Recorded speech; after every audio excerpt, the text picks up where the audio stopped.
KBC, Madam Speaker, so that if anybody is abusing, Madam Speaker, this issue of ensuring that they become old and that they are young and becoming, Madam Speaker, and I don't know why would young people or people within government offices want to benefit from something that they have not, Madam Speaker, that they have not, Madam Speaker. They are not their age. Why would you want to take a 70-year-old 2,000 shillings, Madam Speaker?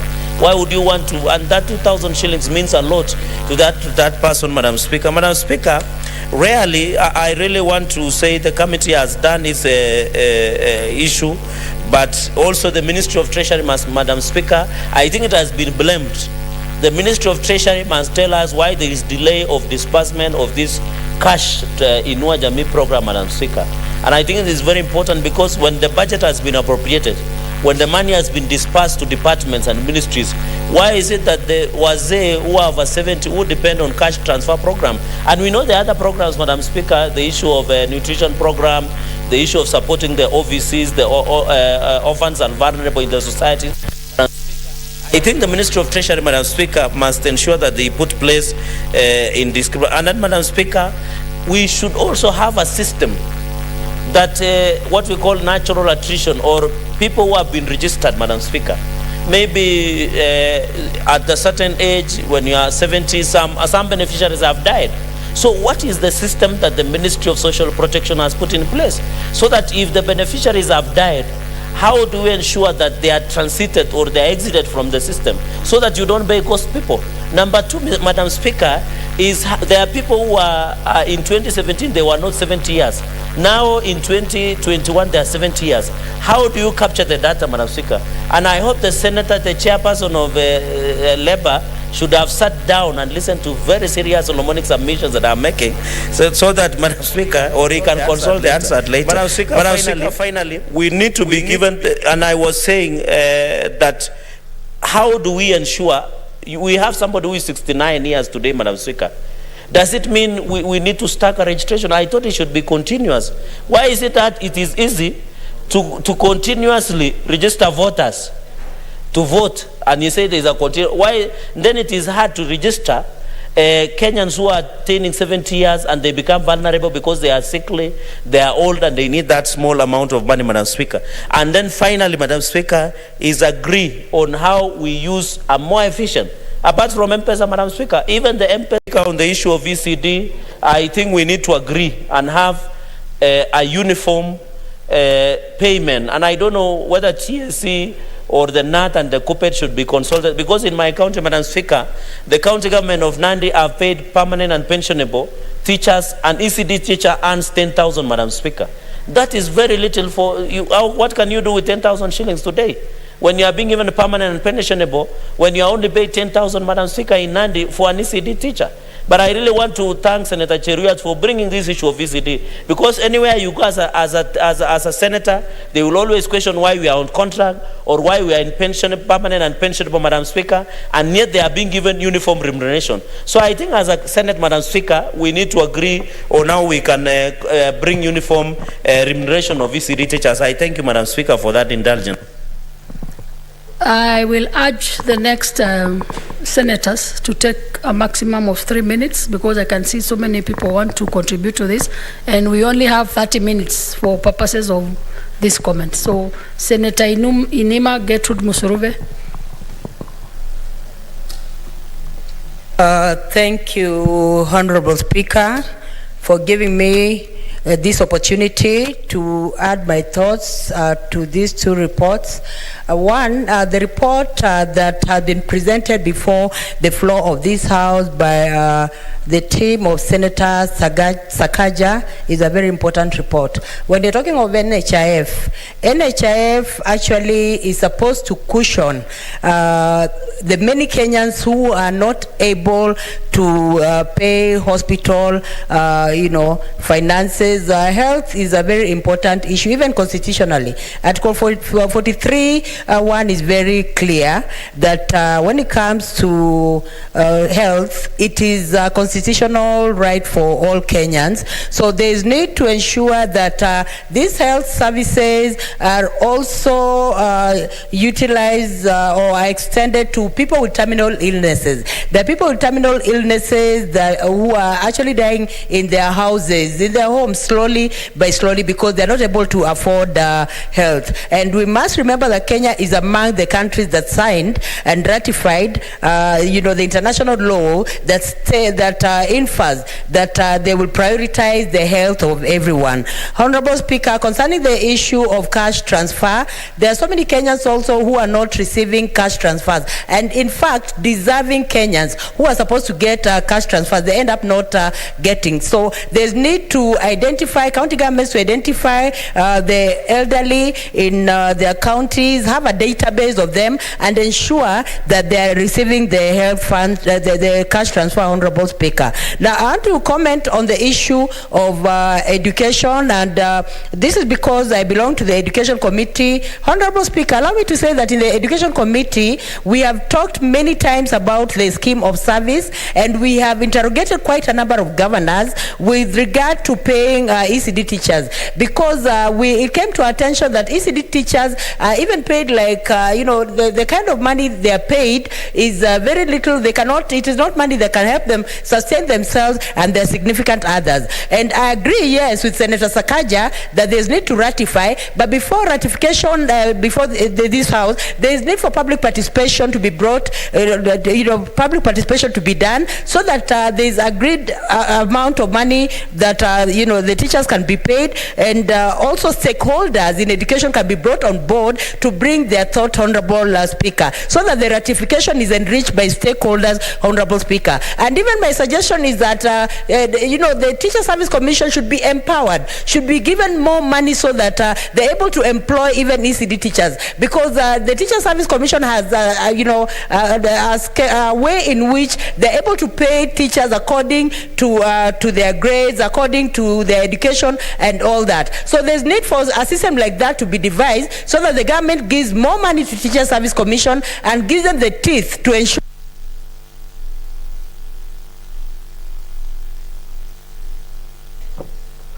One minute. Thank you, Honorable Speaker. Now, Honorable Speaker, my suggestion is that when it comes to education, it is a priority of this country that every child should be educated. So, and Honorable Speaker, when it comes to ECD, it is actually the cornerstone and the foundation of education. So if we have it wrong as a country, then it will be very difficult for us to bend a tree, to straighten a tree when it has already bent, Honorable Speaker. So my thinking is that, Honorable Speaker, that we can have co-shared functions with regard to ECD, so that the government supports the payment of teachers, sends money to the Teacher Service Commission, so that the Teacher Service Commission, apart from registering these teachers, can also pay just the way they pay other teachers, Honorable Speaker. Because I'm sure if they're paid by Teacher Service Commission, I highly doubt the Teacher Service Commission can pay 10,000 to ECD teachers. It is painful that some of them are paid 10,000, 8,000, and when you're talking of increment, there's a senator who have talked of increment. It could be maybe increment by 2,000. This is not deserving. This is demeaning the fraternity the profession of teaching, which should not be the case, Honorable Speaker. Thank you. Senator Cheriot Aaron. Thank you, Madam Speaker, for this chance. I want to laud the very good work done by this committee in handling these two petitions that were presented before them. One of particular interest to me, of course, is this issue of ECD teachers, which, as has been ably observed by the committee, is an issue that actually cuts across all the 47 counties in the Republic.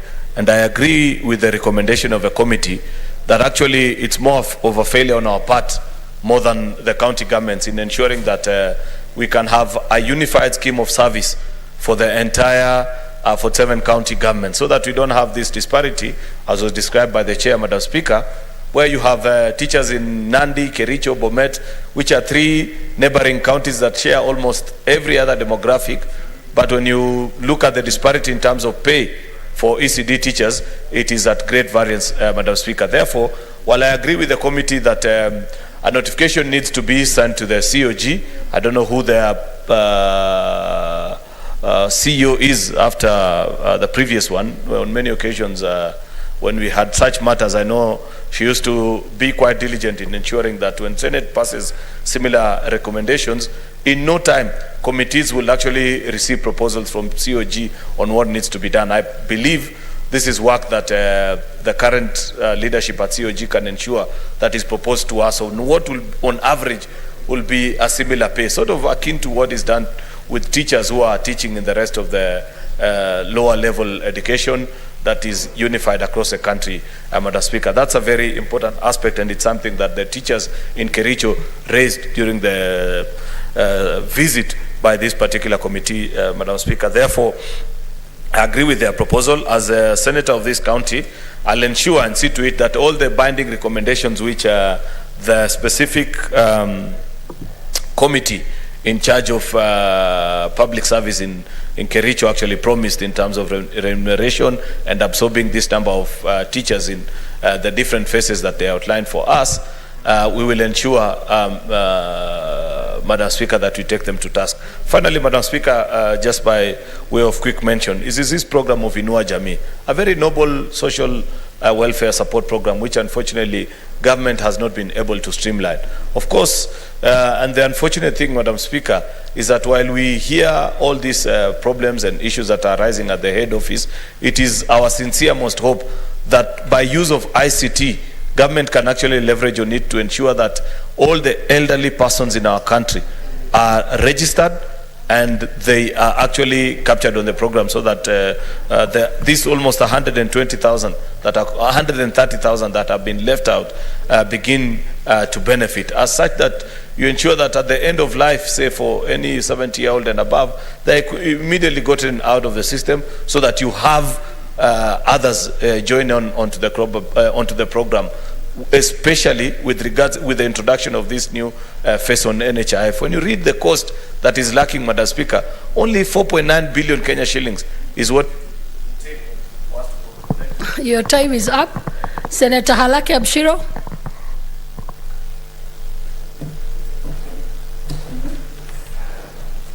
Thank you, Madam Speaker. Madam Speaker, I rise to congratulate and support the Committee of Labor and Social Welfare of the Senate. Madam Speaker, the issues around Inua Jamii and other social protection programs for our country are very wanting. Today, as you know, I also have a statement asking similar questions for other social protection programs that have been implemented haphazardly, if at all. Madam Speaker, we seem to be doing things with knee-jerk reaction. We implement something and we're not, there seems to be no plan for continuation or sustainability of these things, thereby then causing more undesired consequences than they should be.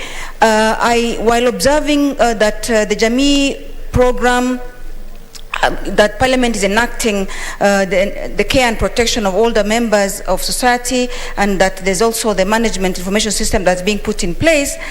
It's unfortunate that since 2017, no single person that has turned 70 has been registered, and there don't seem to be plans as per the committee report of registering anybody else. So what does that mean? That those that are turning 70, who may even be worse hit than the ones that are in the program, are going to be left out? And then what does that mean? That we are a country that takes care of certain people but not others, and therefore it really looks bad, and I hope that their plans.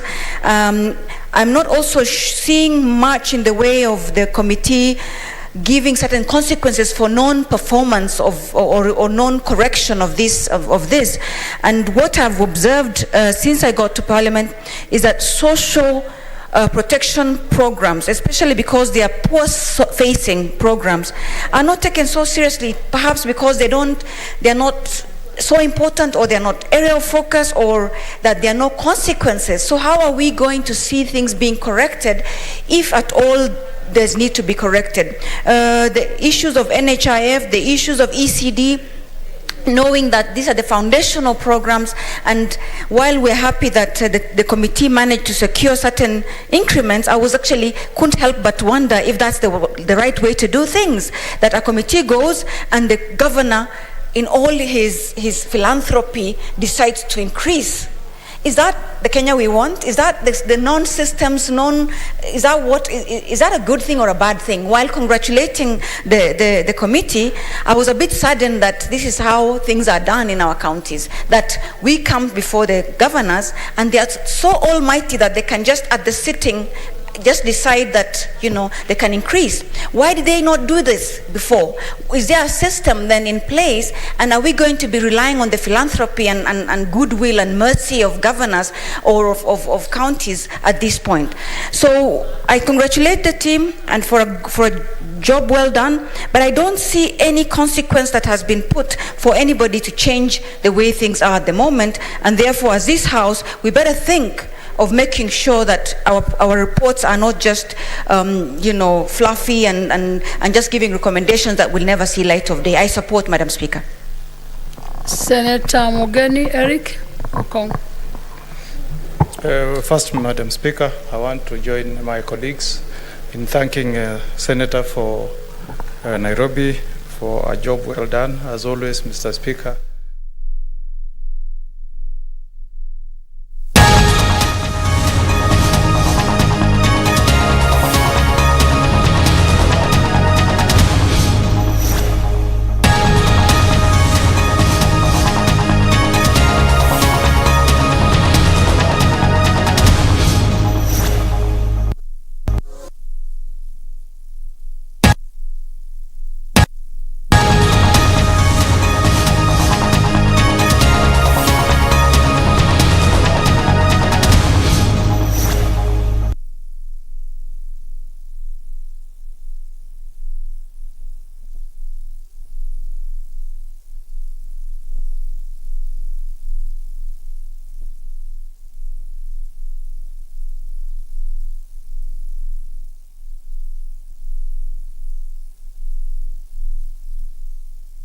This ministry can become digital.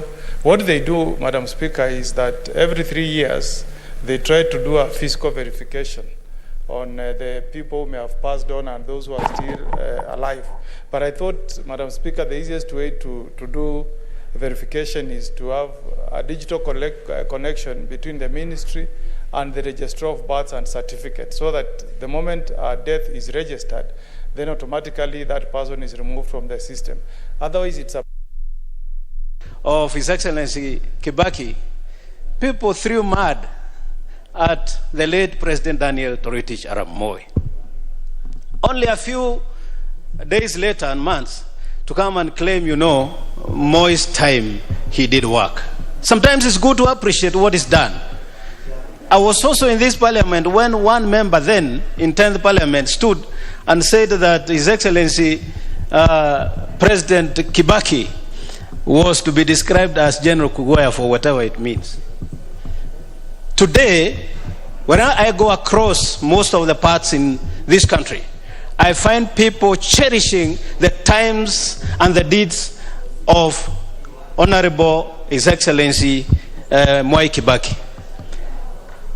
I want to borrow from what I have seen in those two instances. And when I hear people throwing stones and talking about how the current president has not performed, and when I measure that, Honorable Speaker, against his own speech, which was written but is factual. Because, for starters, Honorable Speaker, when the president says he has done a dual carriageway from Machakos towards Rironi, which is in Limuru, it's a fact. It's not hearsay. Currently, as I go to Limuru, Honorable Speaker, I am using that dual carriageway. Honorable Speaker, before that dual carriageway came, land there, 1 acre was 10 million. As we are speaking now, 1 acre is 40 million. But I dare say that I heard some members asking, why should he talk about tarmac? Are we going to be cooking tarmac for our children? But I want to give them some insight that if you have property, please go and sell because the prices have gone up. go and sell a small piece. You don't eat tarmac, you get food from that money. So, Honorable Speaker, just like the previous speaker has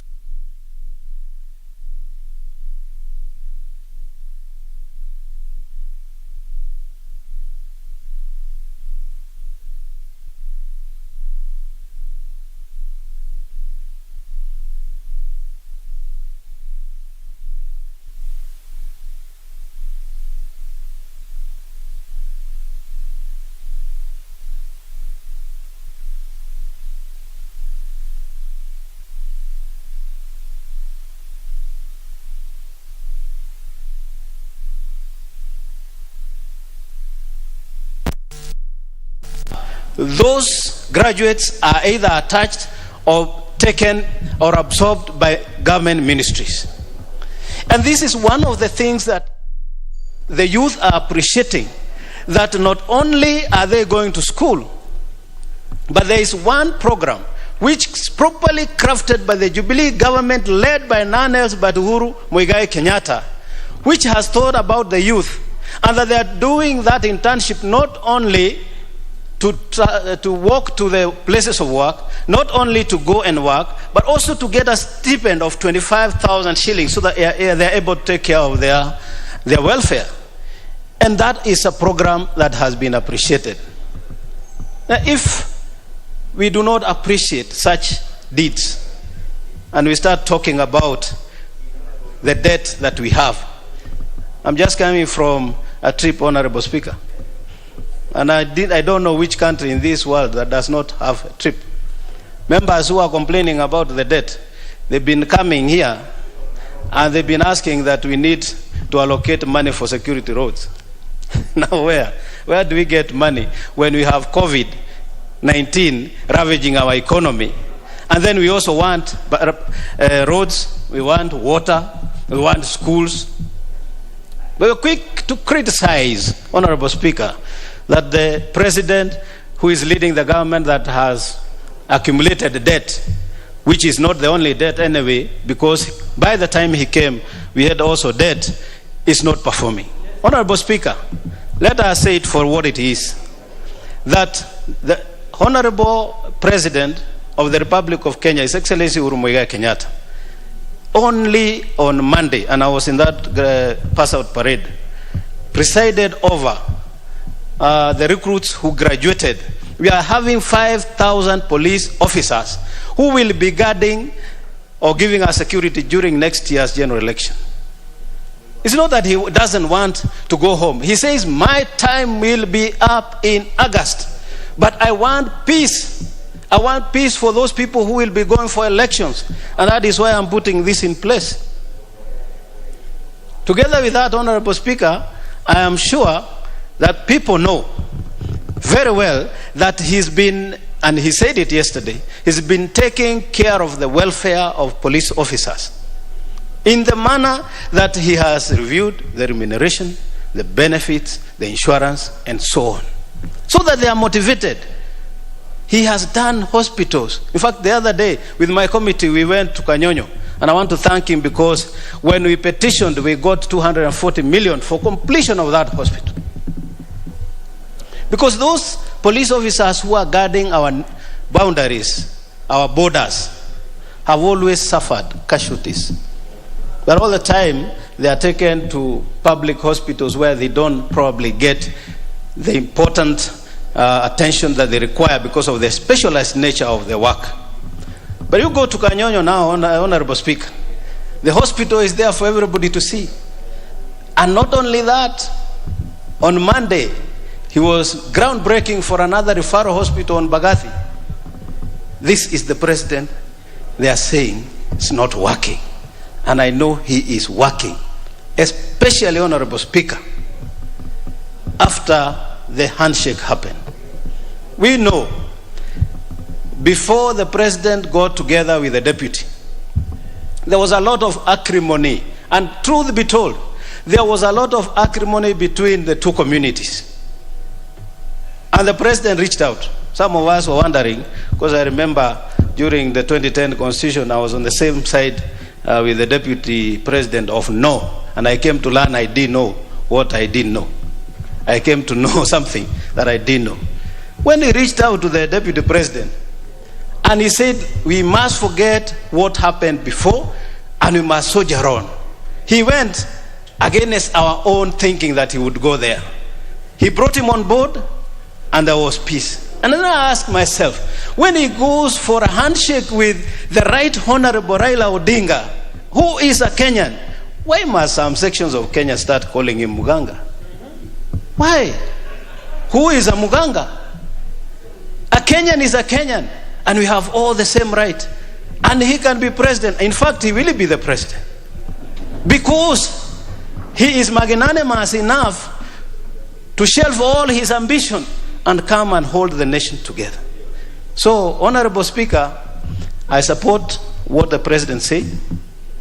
We are going to work as a nation. Let every Kenyan who thinks right like myself come and we build a nation, and we don't just build tribes and ethnic groups. That once we make a nation, we shall have our future generation proud. Member for Teso North.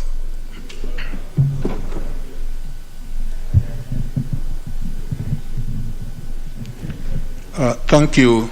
Thank you very much, Honorable Speaker, for this chance. Honorable Speaker, I also want to take this opportunity to commend and thank His Excellency the President Uhuru Kenyatta for the speech and the State of Nation address he gave yesterday. Honorable Speaker, the State of Nation address, of course, which is mandated within the Constitution, Article 132, had a focus on areas which I would like to focus on the issue of values contained in Article 10. Honorable Speaker, some of the values that the report was addressing are values to deal with human dignity, values to deal with inclusivity, and values to deal with equity. And Honorable Speaker, I want to say in that address, the Excellency the President talked about infrastructure as a major component of what his government had done. Excellency, I want to confirm that as part of inclusivity and the issue of equity, Teso North, and generally the Teso community, which is generally regarded as marginalized, were considered in terms of infrastructure development. Since independence, Honorable Speaker, Teso did not have a single tarmac road other than the international road, the A104. But for the first time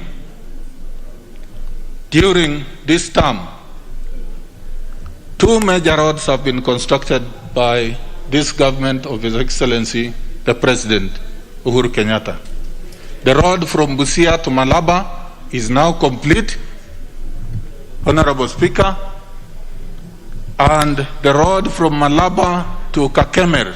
Honorable Speaker, I used to struggle driving. Sometimes you get stuck on the road. Today, I drive up to home, up to my house, which is in Kakemer. So we need to appreciate what the government has done. And in terms of the other aspect which I want to mention, Honorable Speaker, which His Excellency talked about, the issue of political stability and the issue of security, which my Chairman of Administration and National Security has dealt with. Political stability is so important for this country. Honorable Speaker, the kind of illustrations His Excellency the President gave, indicating the ups and downs of this country during elections, clearly indicate that at a time whenever we have elections We have lost a lot. 1992, 1997, and so on. And whenever we had unity and political stability, like 2002, we had a big leap in terms of economic development and even social development. Honorable Speaker, the issue of political stability behoves the leadership in this country, and I want to urge the leadership, us as leaders of this House and other political leaders, we actually need to be truthful, and we need to embrace what brings our people together. Honorable Speaker, I want to conclude on the question of security, which the chairman has touched on. Honorable Speaker, for the first time, and His Excellency indicated, the country has gone beyond the UN standard of 1 to 450 police officers in terms of the standard required internationally. And that is courtesy of the recruitment of over 45,000 police officers to enhance security.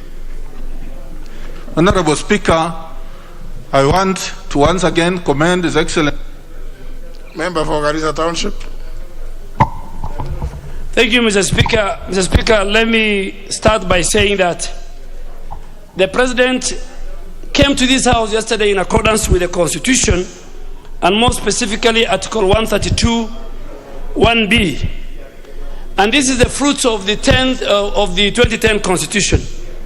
Mr. Speaker, as a former majority leader, there is absolutely no doubt that the government of President Uhuru Kenyatta, which I played a very key role, has many enormous achievements. Achievements in the infrastructure sector, achievement in the energy sector, achievement in terms of universal health care, and I mean the free maternity, achievement in making sure that for the first time, heavy investment were made since 2013 in our security sector. And that's why Kenya today is more safer than when President Uhuru Kenyatta took over.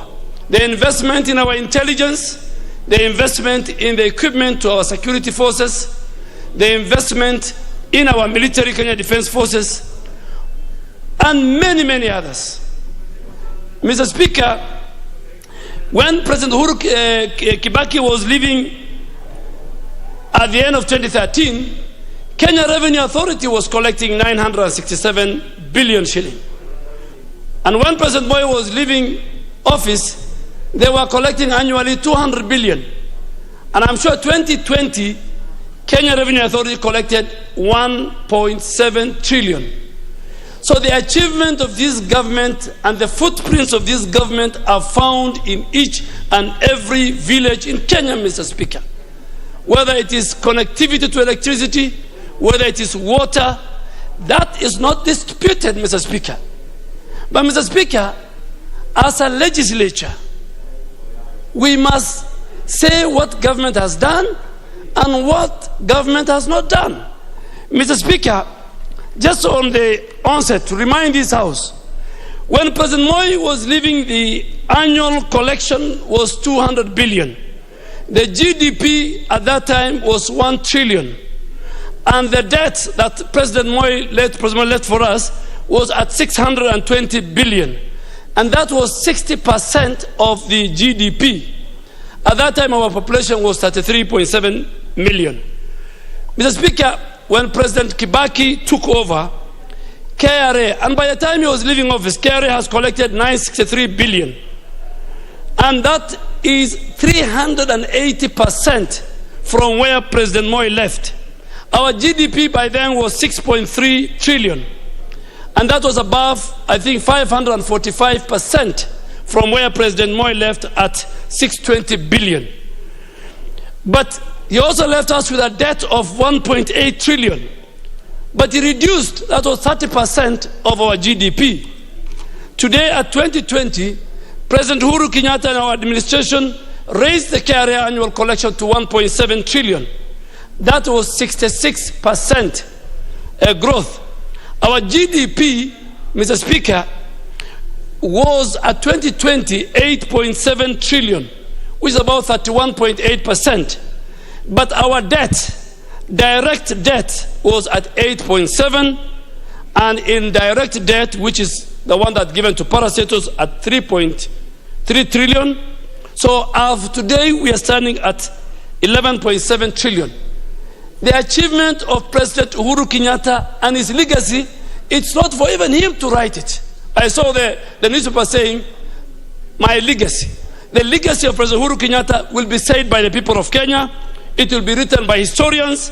And Mr. Speaker, the issue of corruption, the issue of debt, the issue of extrajudicial killing and disappearance of Kenyans are issues that I hope the president didn't touch. But again, I ask myself, maybe the ones that he didn't read, the speech was too big. Maybe that is where those issues were. But I support, and the achievement of President Uhuru Kenyatta is the achievement of the deputy president. They are together, and we will use it for the campaign of 2022. You can't deny us. We are one. So those of us, what is good for Uhuru is good for William Ruto. So if you are from the handshake, you better look for your track record. Member for Rangwe.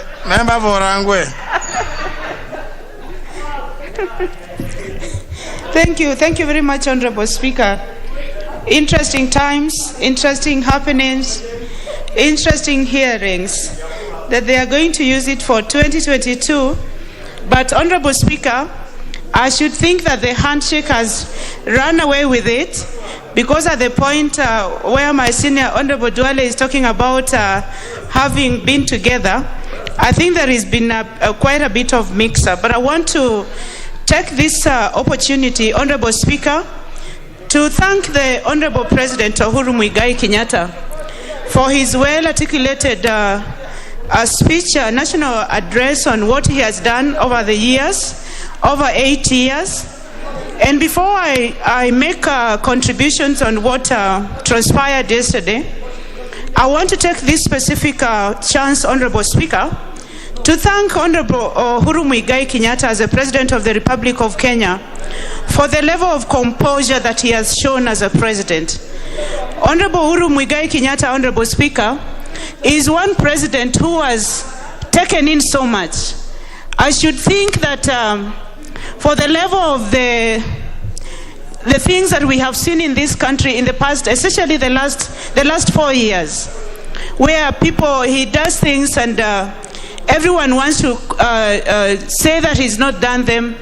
He works so hard and people want to just criticize what he's doing.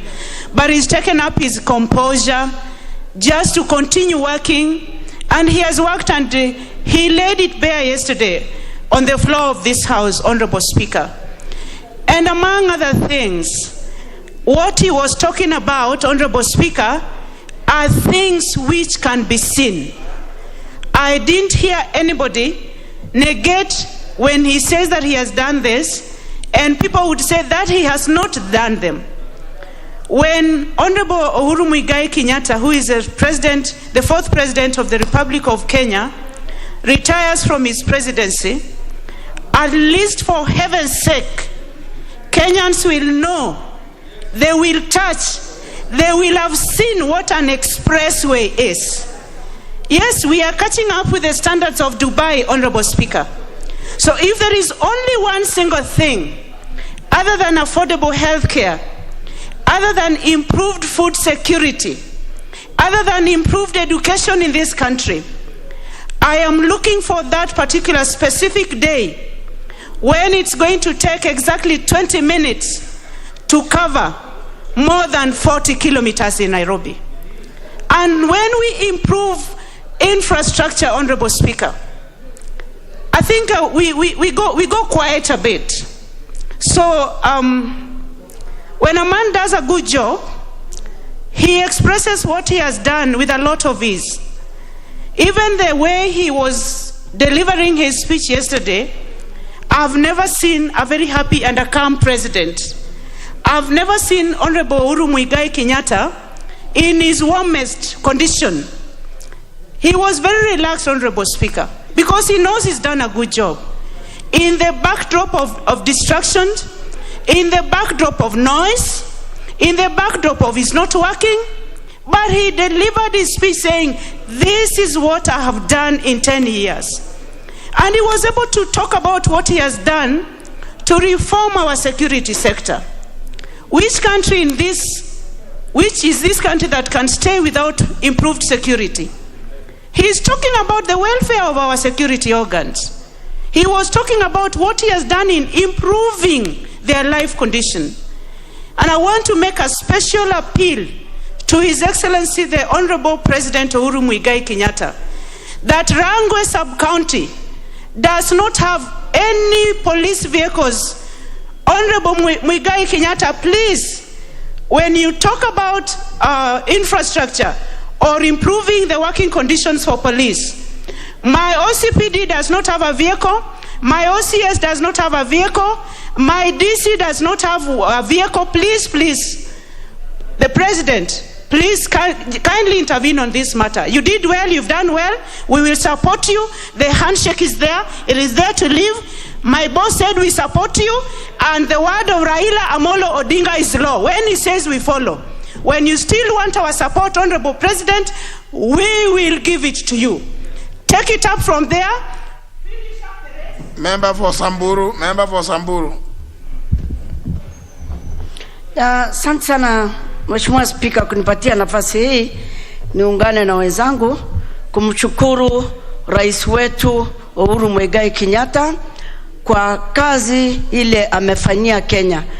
Mheshimiwa Spika, kwa ukweli rais amemtaja area zote katika nchi hii ile amefanyia kazi. Mheshimiwa Spika, kila Mkenya ashaona kile Mheshimiwa rais amefanya. Amefanya mengi katika Kenya hii akati yake. Na ni mzuri pia tujue kama Wakenya, akati alichukua president, alipata pia akiwa ngumu zaidi. Kwa sababu aliingia president akiwa ako heki, aliingia president akiwa security ilikuwa mbaya. Kwa hivyo miaka sile amefanyia kazi ni miaka 4 peke yake. Miaka 4 ile amefanyia kazi, kila Mkenya ashaona hali ya president amefanya. Mheshimiwa Spika, sisi wengine kama kaunti ya Samburu, miaka 50 sisi tulikuwa tukiteremka kuja Kenya, unasema nimefika Kenya. Hatukuona chochote wenzetu walikuwa wameona. Tumeona akati ya rais wetu Uhuru Muigai Kenyatta.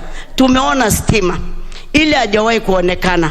Tumeona lami ile hajawahi kuonekana miaka 50. Tumeona title ile hatujawahi kuona miaka 50. Mheshimiwa Spika, Kenya imeona tofauti kama akati President Uhuru ako usukani. Mheshimiwa Spika, tunajua ametaja idara zote kama idara ya security, polisi, ametaja mahospitali, maofisas wetu wa Kenya wapate mahospitali kila pahali bila alitaja. Mheshimiwa Spika, sisi ndio tunaonanga officers wa serikali, mapolisi, majeshi akiwa wanaumia akati sa area sapita, akati wanapata idara, akati wanakufa, hakuna hospitali karibu ile anaweza pelekwa. Kwa hivyo hiyo kitu yote Mheshimiwa Spika imegusa sisi roho kuona President Uhuru akati anaretire. Unajua ukiretire huwezi kuretire kama umeenda kufa. Anaretire na baada ataangalia Kenya na macho mawili. Kwa sababu bado miaka yake ni kidogo sana, atakuwa akiangalia na pia atakuwa akiona kama Kenya imeenda vibaya, atarudisha pamoja. Mambo singine Mheshimiwa Spika tumeonea mambo ya handshake. Mheshimiwa Spika, mimi ni moja nimetembea kaunti 47 kwa mambo ya handshake, kutafuta mambo umoja wa Kenya ili alitutuma tutafute. Mheshimiwa Spika, na Mheshimiwa Spika, Wakenya waliongea na Wakenya wakasema maoni yao kile inaweza kuwekwa kwa sheria ile ipate kulinda Wakenya. Sio yeye alikuwa anatafuta kukataa kurudi ama anataka kupandisha katiba. Wakenya ndio walikuwa wanataka mabadiliko na sile inahusu hawa. Mheshimiwa Spika, na Mheshimiwa Spika, mimi ningependa pia kusema mambo ya BBI bado tunahitaji irudi kwa sababu ni ya Wakenya, sio ya mtu binafsi. Wakenya ndio walikuwa wametoa maoni yao, na pia tunashukuru Aira Omolo Odinga kwa sababu kama sio handshake yake Mheshimiwa Spika hatungefika hapa sahi. Kila mtu anajua, lakini ikiwa upeani usemi asanti, Mungu naye atapatia mtu asanti kile amefanyia wengine. Na tunasema Mungu alinde President Uhuru na aendelee na hiyo roho na ashikilie Kenya, hata kama ataenda retire, aendi kufa, atarudi tu. Na mimi nataka kuambia kama ilikuwa katiba ingepandilisha, tungesema arudi miaka ingine 5, Kenya ingeenda mbele. Asante sana Mheshimiwa Spika kwa hiyo, na ninashukuru na ninasema asante. Member for Arienda. Thank you, Mr. Speaker. Mr. Speaker, I wish to contribute to this motion and state that this was a constitutional imperative well executed. So well executed, Mr. Speaker, that in addition to the 3 reports that are required by the Constitution, the President gave an additional report on the business climate reforms. But in addition to that, beyond the 1 year that is required of the Constitution, the President took us through the 8 years of his presidency. That is beyond the call of duty under the Constitution. Mr. Speaker, the President covered 12 key areas. We all had them. But of interest to me, first is to the extent that it covered the issue of security, including security of the person, including security in terms of the 2022 elections, but also importantly, in terms of our territorial integrity. Mr. Speaker, the President didn't cover he covered the economy, the performance of the economy, the issue of utilities, water, electricity, and efforts that have been taken towards reduction of the cost. Perhaps in future, it would bear to note that it's important to also talk about the issue of unemployment, which has become quite rampant in our country. Mr. Speaker, the President also talked about infrastructure, and we must commend the President and this government that they have tried in terms of infrastructure, especially on roads, and especially on the railway line, the SGR, and also on issues of tertiary institutions, particularly TTIs. Even though in some instances, for example, in my constituency, the roads have stalled and the TTI has stalled, but we have petitioned. Further to that, Mr. Speaker, I think at some point, other than pointing out the development in terms of infrastructure, we will also have to focus on the equity and distribution of that infrastructure.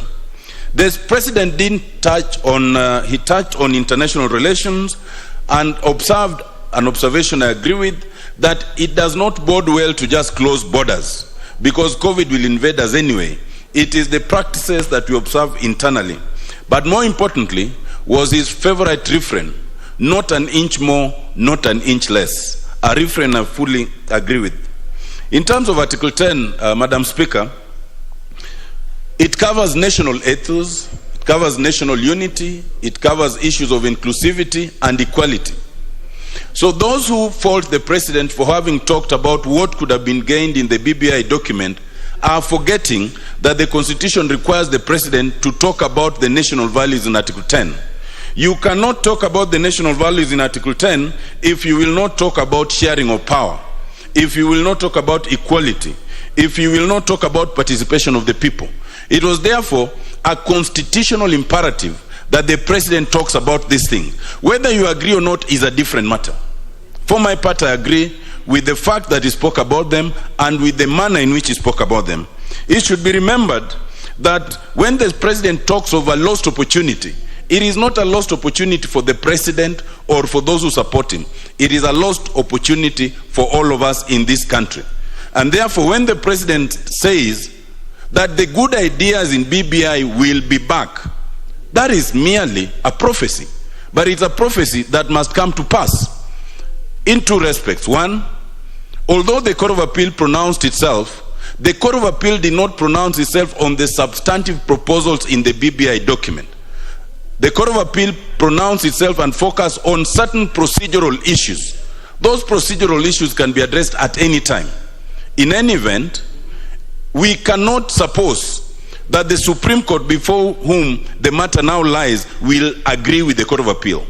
The Supreme Court may as well set aside all the observations and orders of the Court of Appeal. Secondly, the pronouncement of the Court of Appeal cannot be a death knell to the ideas in the BBI. Ideas cannot die. Those ideas, in any event, whether we resurrect them before the next election or after the next elections, will come to pass. Lastly, Madam Speaker, as I wind up, I think that the speech was good, but it was a bit too long. Those who write the President's speech should make it a little shorter or have an abridged version and the long version. Thank you, Madam Speaker. Very well, and thank you, the member for Orienda. Allow me give now the floor, as per the request list, to the member for Sako, the Honorable Rasso Hali. The Honorable Rasso. Thank you very much, Madam Speaker. Madam Speaker, I want to congratulate the President for his address to the nation yesterday. In line with Constitution, Article 132. From the onset, I want to recognize what I would consider to be positive, effective, and things that were achieved during his presidency, particularly in the area of electrification and connectivity. From my own experience as a legislator representing the constituency of Saku, we have many villages that today have electricity that hitherto were actually in the dark. Madam Speaker, the other area is on international obligation. I really want to congratulate the President for the ascendancy of Kenya to be a non-permanent member of United Nations Security Council. It was a watermark achievement that we are able to sit at the international level with big powers and make important decisions that affects the whole world. Madam Speaker, the engagement of KDF to take part in nation building, when you look at KMC, NMS, Kenya Railways, these are very significant achievements that we have gotten as a country by engaging KDF positively. And I think going forward, it is important for this country to understand the military is about discipline, it is about honor, and it is about patriotism. And this is what our men and women in uniform and the top brass within that institution have demonstrated. Going forward, what I advise His Excellency the President and the President who will come after him, who I strongly believe will be the hustlers, is to make sure that the top leadership of Kenya must attend a short course at the National Defense College to clearly understand what are the issues about Kenya. How are they, why is the military performing so well, and why is it the best institution in this country? Madam Speaker, there are areas that I really anticipated the President to talk about, particularly in the area of security.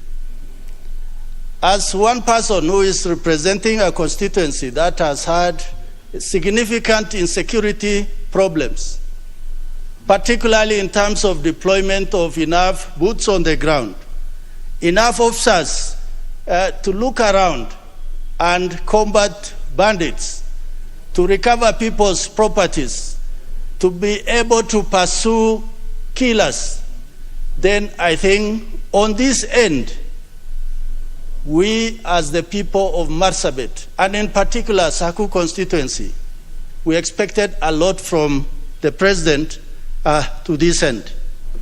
As far as the Office of the President and Interior is concerned, I don't wholly blame the President. I blame that office. And the person who is occupying that office should not sleep on the job, because Kenya is at peace when all parts of this country are safe. Finally, Honorable Speaker, it is about farming and drought.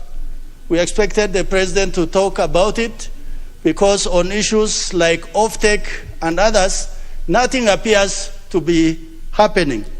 On BBI, Unity of the Republic and Handshake, I think the jury is still out on this. With those remarks, I just beg to support. Very well. The member for Kwanza constituency, the representative of the people of Kwanza constituency, you have the floor. Honorable Wanyonyi Kevin. Thank you very much, Madam Speaker. I want to take this opportunity to thank His Excellency, the President, for all that he mentioned. Of course, it was not 100%. We are just reviewing, but I think he did what he could. I want to agree with my brother here, Molo, that the speech was a bit too long. I think we may have left out some things that were important or issues that Kenyans wanted to see. But that in all, I want to say that he has done well. I want particularly to talk about the mention of BBI. I signed for that BBI. And I think it's only fair that the Kenyans are given a chance to look at it again, review where we went wrong, review cases which actually were good, because we said in that one, and he said it yesterday, that the winner take it all is an issue, because once you become the president, you do what you want. We want to spread out the power so that it can be able to have inclusivity in the leadership of this country. And therefore, I quite agree with him that they should be able to do something about it. And please, when it comes to this House, we will be there to support the review of the BBI. Secondly, Madam Speaker, he didn't talk so much about maize. The mainstay of the economy, mainstay of the food in this country is maize. I come from Trans Nzoia, and I keenly waited. There was nothing mentioned of the maize. There's a mention of tea. Of course, we have done very well, and coffee. But tea, that maize, which is a mainstay food in this country, was not mentioned. The farmers are so discouraged out there. Farmers are now not very keen. Given the climatical changes in this country, something should be done on the pricing of the maize and the inputs of the maize, which again, His Excellency the President did not mention. However, rural electrification he mentioned, I think he has done well, even in my own area, because with rural electrification, you actually creating jobs for the youths. There are no jobs in this country, and therefore, I think we should actually, whoever is going to take leadership of this country, should take that as a very, very important area that we actually are looking forward to, so they can be able to create more jobs for our youths.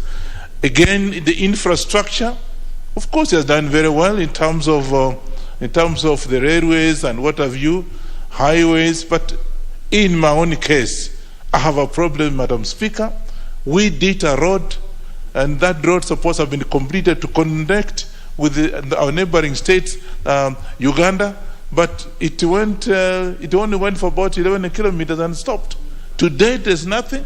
From 2018 up to now, I don't even know who to go to.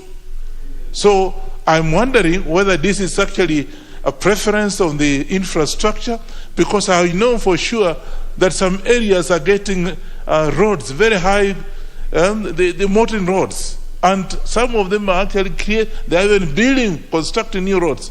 Why can't this country, why can't we have this network all over the country, and particularly in my area, where I think the road has stalled, and in this House, we said that constituencies that do not have tested tarmac should do that. That's exactly what happened.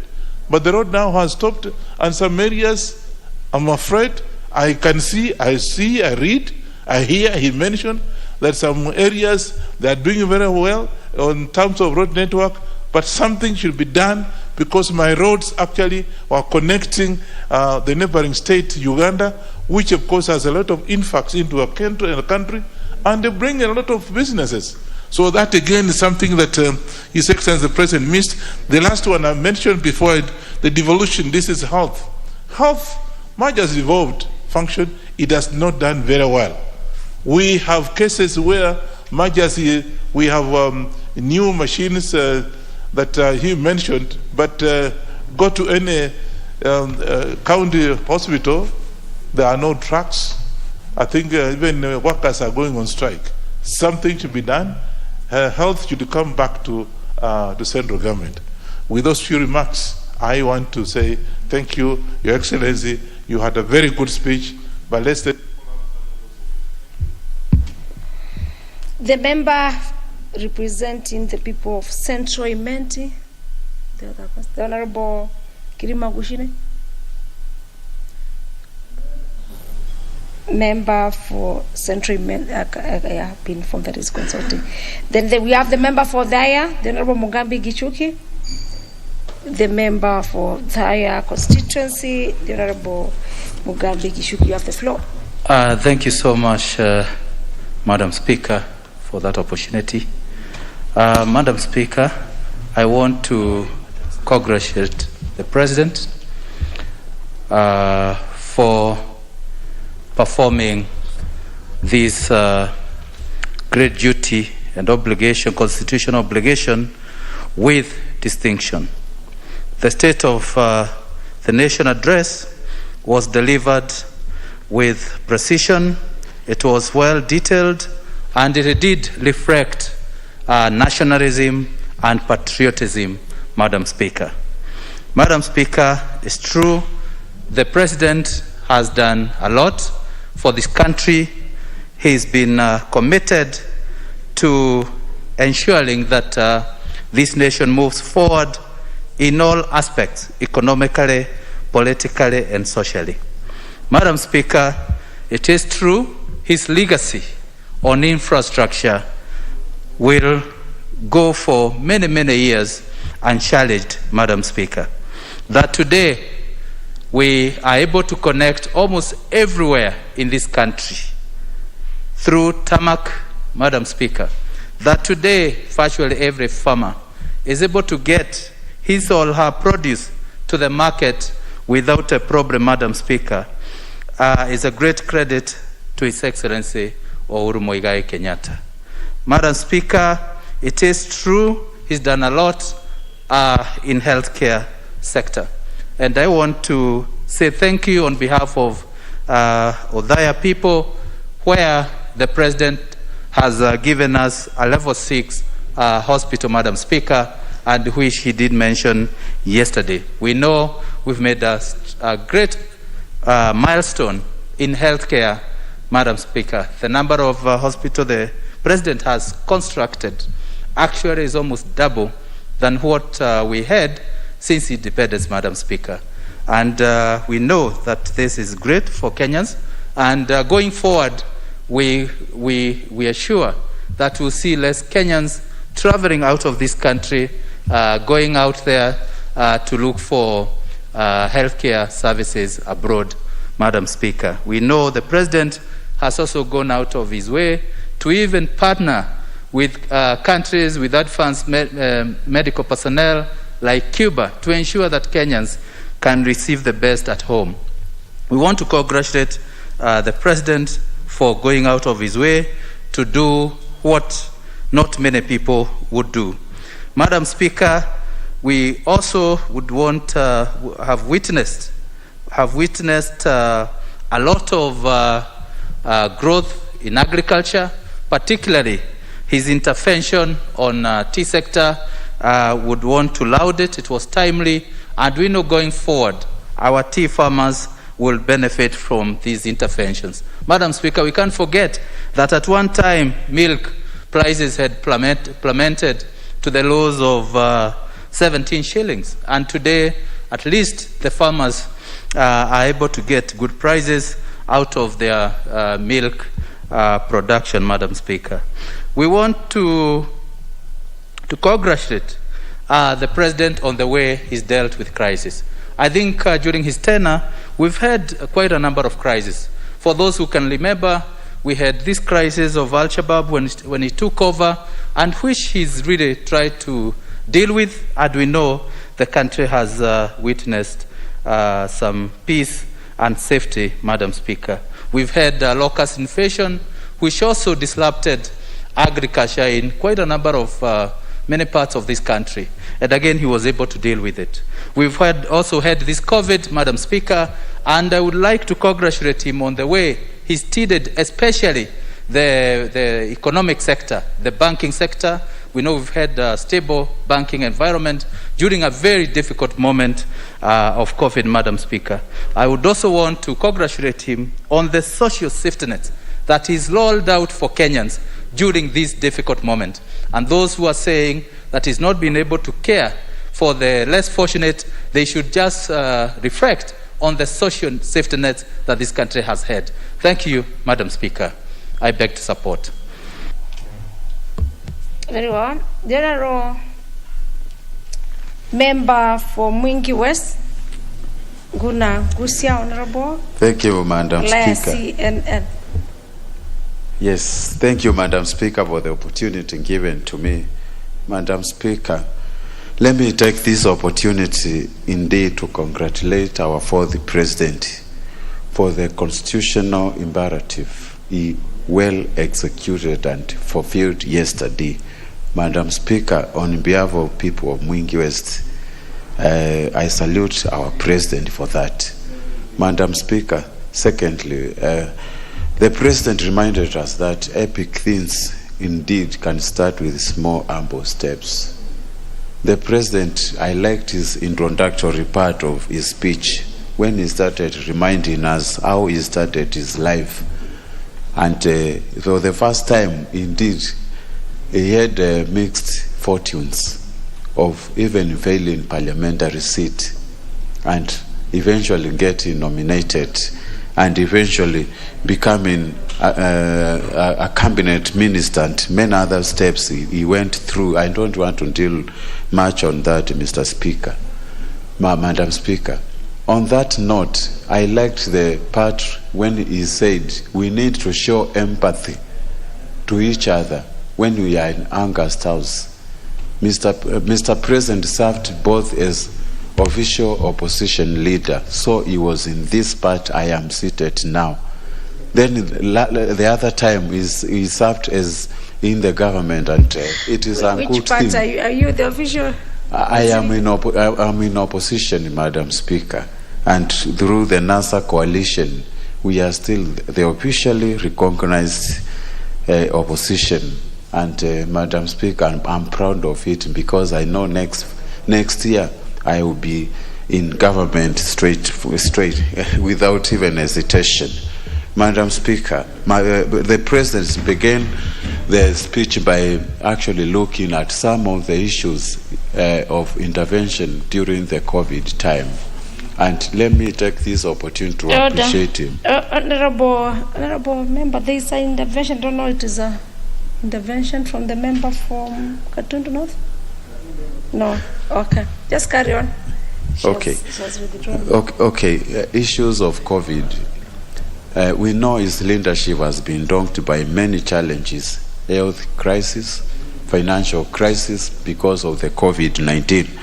But Madam Speaker, the President has really tried, and I like the way he intervened during COVID crisis. 2020 and 2019 when it began, and we've seen so many measures taken by him and the Minister of Health, and that is why Kenya has not experienced a lot of death cases in terms of COVID cases compared to our neighboring countries and other countries, Madam Speaker. So that's a big plus for our President. Key things we appreciate its education sector. He has managed to do a lot of classrooms, which are actually going on. We've seen desk supplies. We've seen a lot of presidential bursaries helping our young kids, and we applaud him for that education sector. Health sector, Madam Speaker, 50 new level 3 hospitals directed to be built. Madam Speaker, we thank him, but we need to ensure there is equity in terms of the distribution of these health centers. So far, my constituency, I think I don't have even a level 3 hospital, Madam Speaker. And many other issues he highlighted: tourism, mitigation of deforestation, drought mitigation.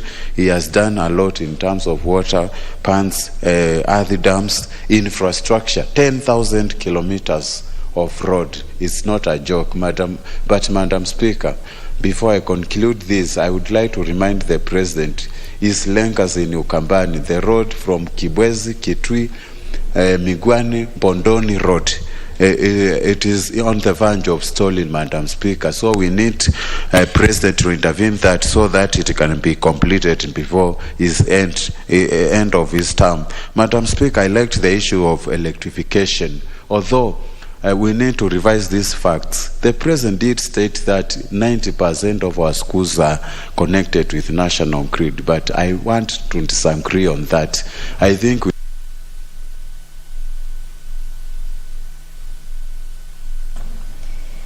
Member for Kajiado North, the Honorable Manche Wathigo. Thank you, Madam Speaker, for giving me this chance to at least also say something on the presidential report on national values, international obligation, and national security.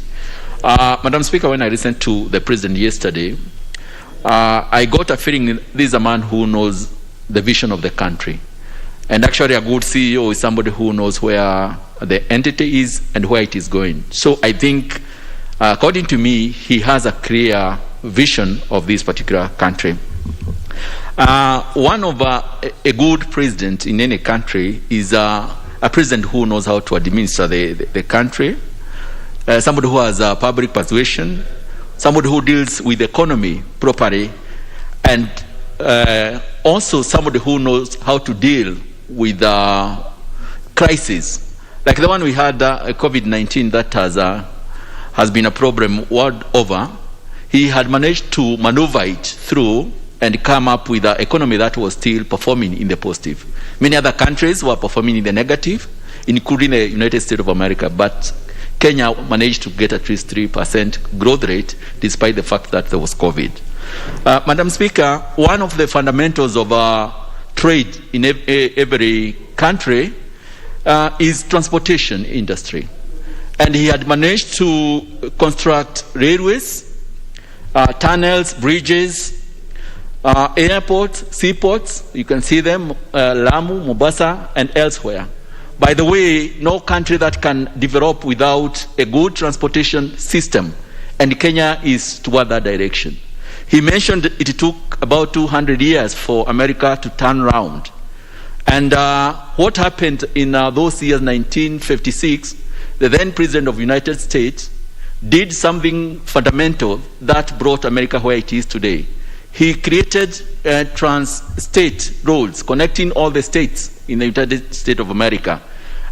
He had a program of connecting all the states.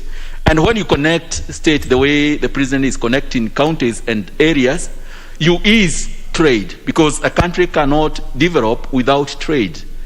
Transportation and roads are the basics of movement of goods in a country, from one country to another, from state to state, from county to county, and also movement of people.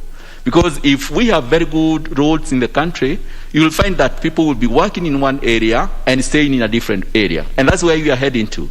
If you come to Nairobi today and see the way it is coming up, especially with the Nairobi Express, despite the fact that now it's becoming like any other international capital, it will ease trade within these surrounding counties, which is the way to go. So I think he's a man who is in the right direction. And also making sure that Kenyans are properly educated. I think he gives about 25% of the budget to education. Because you see, an educated country is as good as when you educate people and empower them, they can easily go to the other level. So I think he knows how to remove people from the poverty and also the ICT infrastructure that he's coming up with. Kenya is one of the countries that is doing very well in ICT. And if we use that now to make sure that at least we push to the other side, I think we can go very fast. In Africa, I think we are the best. We are doing very well internationally. M-Pesa, you can transact business wherever you are, almost in the whole world. You can even pay your workers when you are in another country.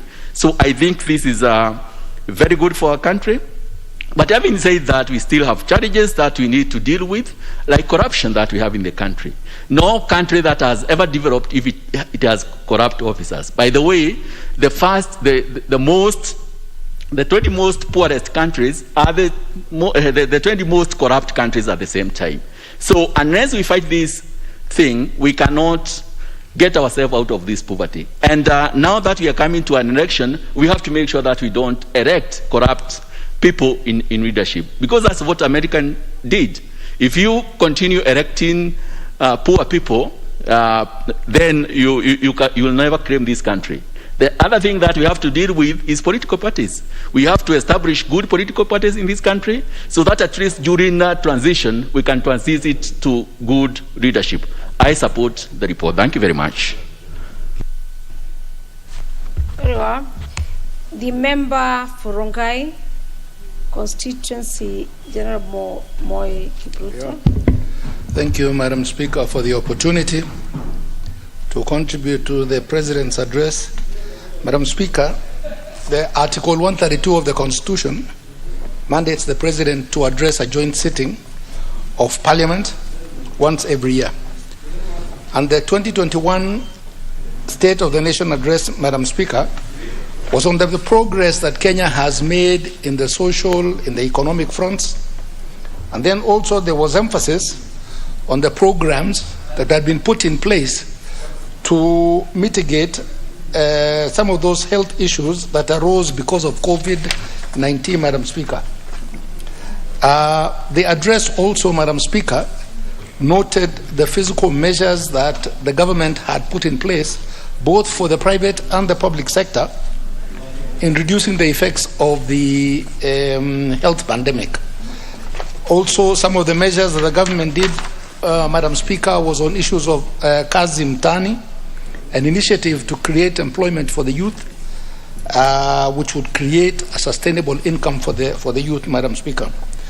Other measures also taken to support the people and hence the economy was suspension of the CRB listing by the Central Bank of Kenya, so that this negative credit ratings, Madam Speaker, could damage small and medium enterprises.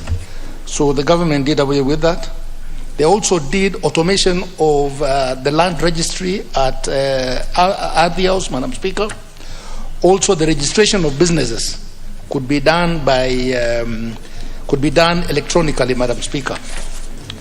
Madam Speaker, government also adopted e-payments and electronic payments at the commercial division of the high courts, which will make it easier for people to transact. And even the small claims court at the high court, Madam Speaker, they were encouraged to resolve disputes within 60 days so that at least capital that was locked up in disputes would be freed up, Madam Speaker. The President also addressed the improved roads and rail networks, and of course through the allocation of massive resources and other areas that the President also mentioned that had made marked improvement, Madam Speaker, electricity connectivity and the electricity sector, Madam Speaker. On agriculture, Madam Speaker, the President noted the improved value addition in coffee and tea, and that of course would add to the GDP of this country. But it is important to note, Madam Speaker, that other subsectors need the same support and need the same allocation of resources so that we can become food sufficient, Madam Speaker. Currently, Madam Speaker, fertilizer prices in areas like Uasin Gishu and Trans Nzoia have hit the roof. DAP, Madam Speaker, now sells for 5,500 shillings, whereas 6 months ago they were selling for 3,000 shillings. CAN, which is also a fertilizer used to supply nitrogen to maize, is going for 3,300 shillings, Madam Speaker. It seems, Madam Speaker, that when it comes to agriculture, we concentrate too much on tea, on coffee, and then when it comes to maize, Madam Speaker, we concentrate on the consumers.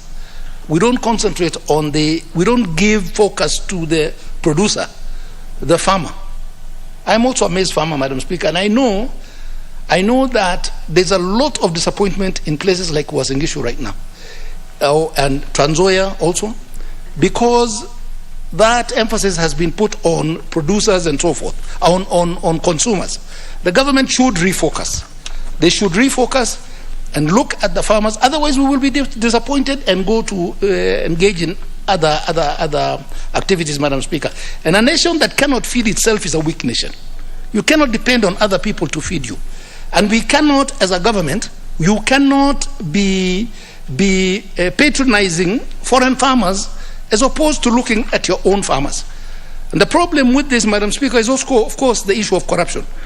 Because we are approaching the election cycle, there are issues of importation of maize, and this is to the detriment of our farmers. So I would urge the government to refocus on our farmers and give them the necessary allocation to produce food, Madam Speaker. Thank you very much for the opportunity.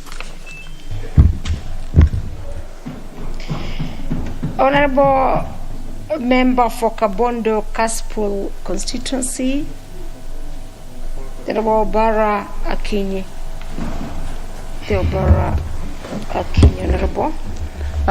Thank you very much, Madam Speaker, and I too appreciate the opportunity to contribute on the President's speech. First and foremost, I join my colleagues in appreciating what he has done over the last 8 to 10 years, close to 10 years.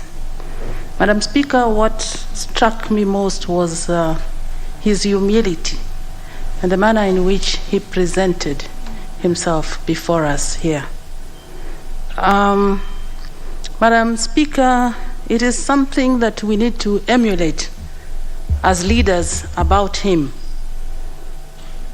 He was able to admit challenges that he has gone through as a president of this country. Madam Speaker, I was touched when he touched on issues of corruption and what he did to try and curb some of the problems that were there. And he did mention bringing in the army, to the KDF, to come in and manage some of these institutions, and the turnaround that came about after this. Very few leaders would admit that publicly, that yes, I had a problem and I was losing this much, and when I did put in certain measures, I was able to reap almost tenfold. I did really appreciate that. Madam Speaker, on issues of his achievements, infrastructure, I don't have to repeat what my colleagues have already said, but we have seen it all. Roads, rail, that we never imagined as a country that we would see in our lifetime. And this was made possible by him. On the health care, Madam Speaker, what he was able to do with the health care, particularly when we had the challenges and the crisis of COVID-19. The amount of money that was pumped into our counties so that they could improve on their health care. We know that, yes, he did say 300 beds for every county, and we know that there are many counties got the money but didn't do anything. But at least he can say that, yes, this is what I did, and I was able to save my countrymen and women during the crisis. Madam Speaker, on issues of education, even as recent as last month, he was able to pump in 8 billion for the expansion of classrooms in secondary schools to to mitigate against the 100% transition in secondary school. There are so many, Madam Speaker, that he has been able to do. But because of the noise that was going on in this country, there was so much noise in this country that we were not able to appreciate what he has done. And him standing there and telling us what he has done is a reminder to us here that what have we done ourselves? What will our constituents say is our scorecard? Even as we sit here and say that, yes, this about the president, what about ourselves? Because in our own right, in our own constituencies, our constituents will also judge us on what we've been able to do. So I wanted to appreciate again. Thank you so much, Mr. President. The challenges are there. Each one of us do face those challenges. But I was happy when I heard you talk about the regrets on the BBI, on what you felt Kenyans would have gained out of BBI. And this is out of the handshake, out of deep conversation with your partner, Raila Amolo Odinga. Allocation of resources to the counties, we lost that. Gender parity, we lost that. On issues of, he actually mentioned 3 of them. Expansion of the presidency, we lost that so that people are not fighting for resources when everybody can see their person there. We lost that, but at least he gave us hope that all was not lost. Thank you very much. I support again. Thank you. Well, that was a member for Kaspul Kabondo, Raivu Obara.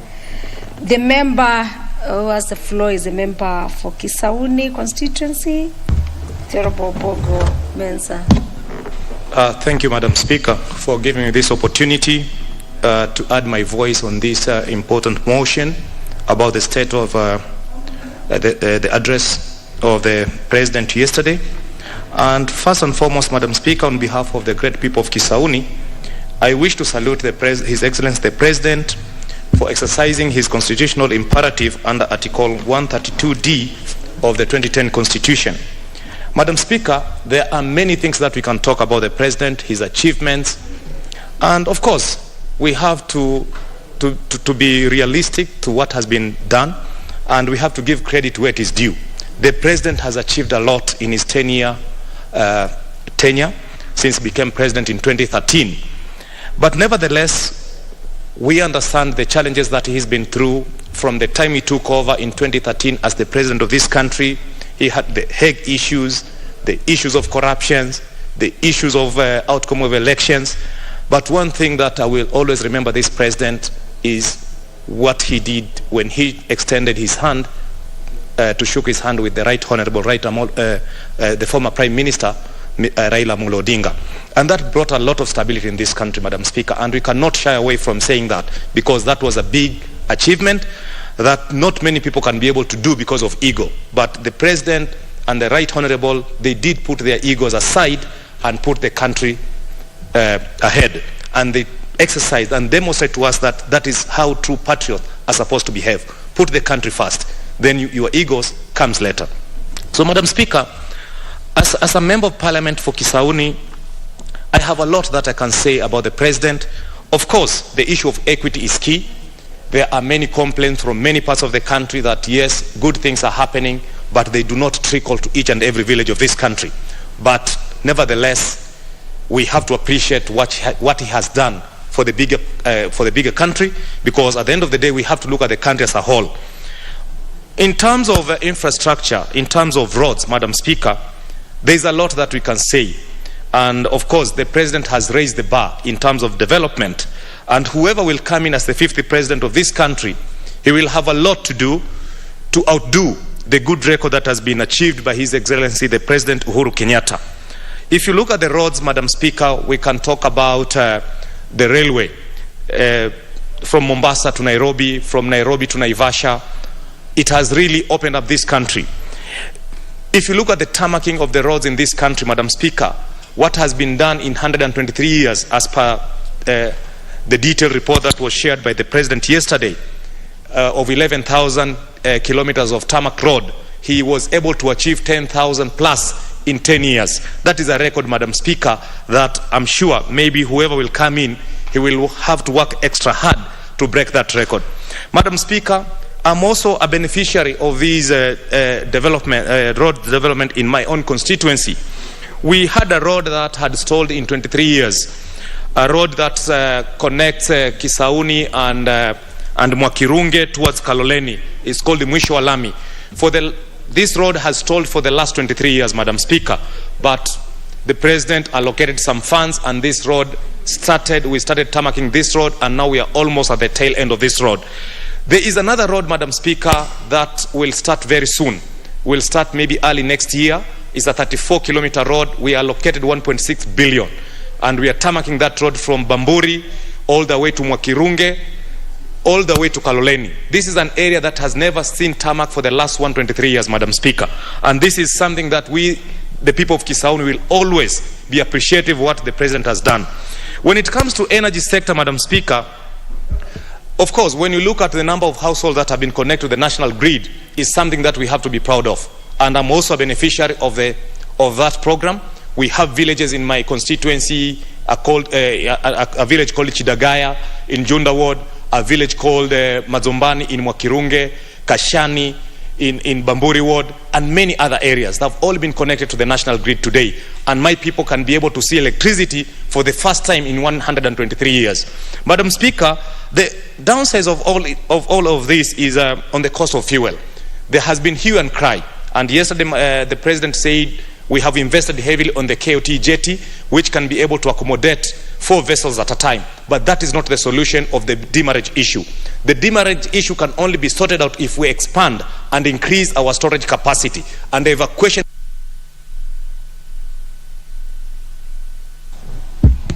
The member for Baringo County, the Honorable Cheruiyot Jesire, you have the floor. Thank you so much, Madam Speaker, for this opportunity.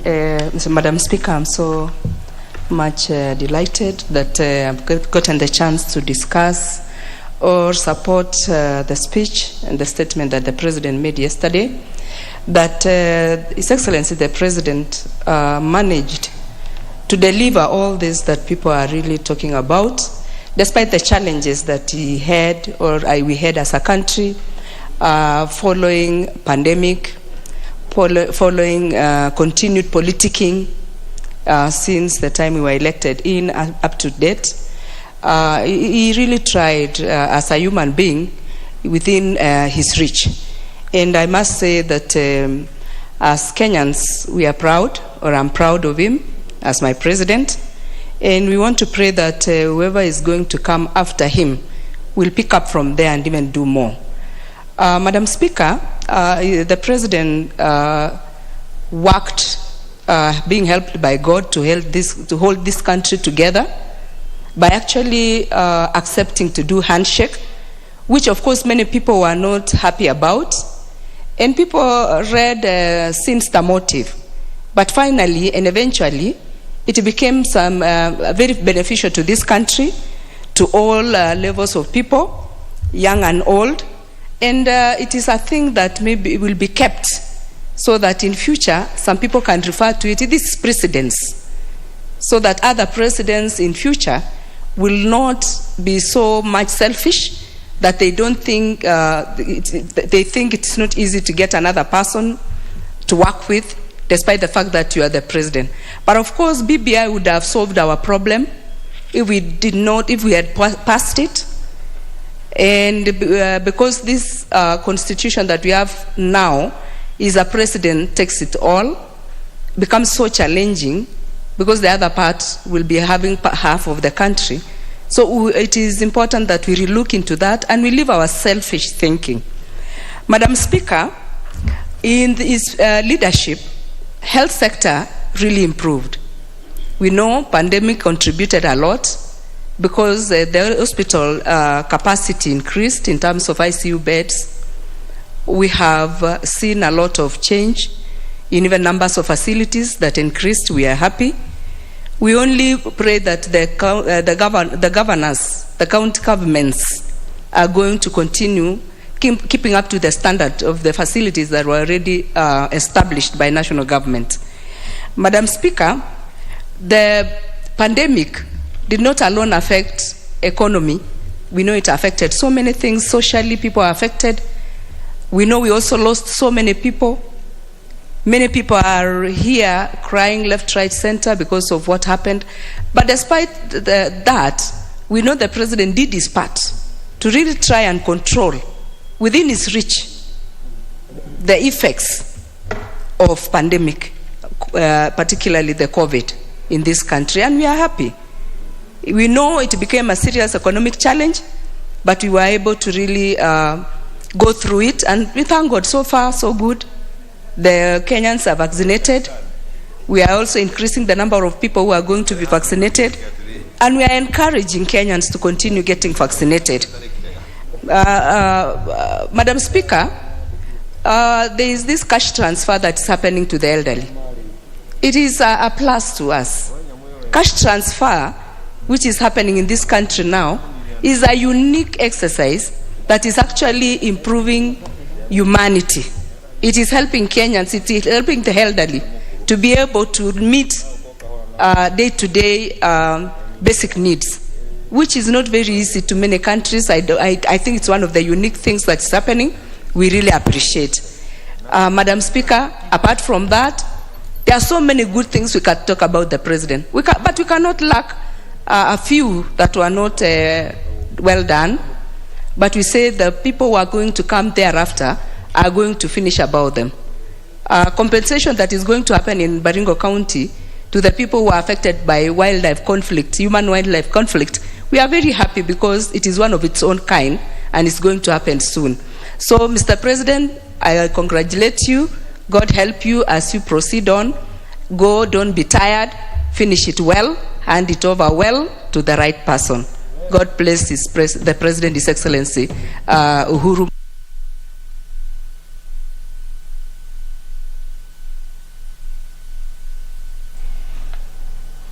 The member for Tiati constituency, the Honorable Kamket William.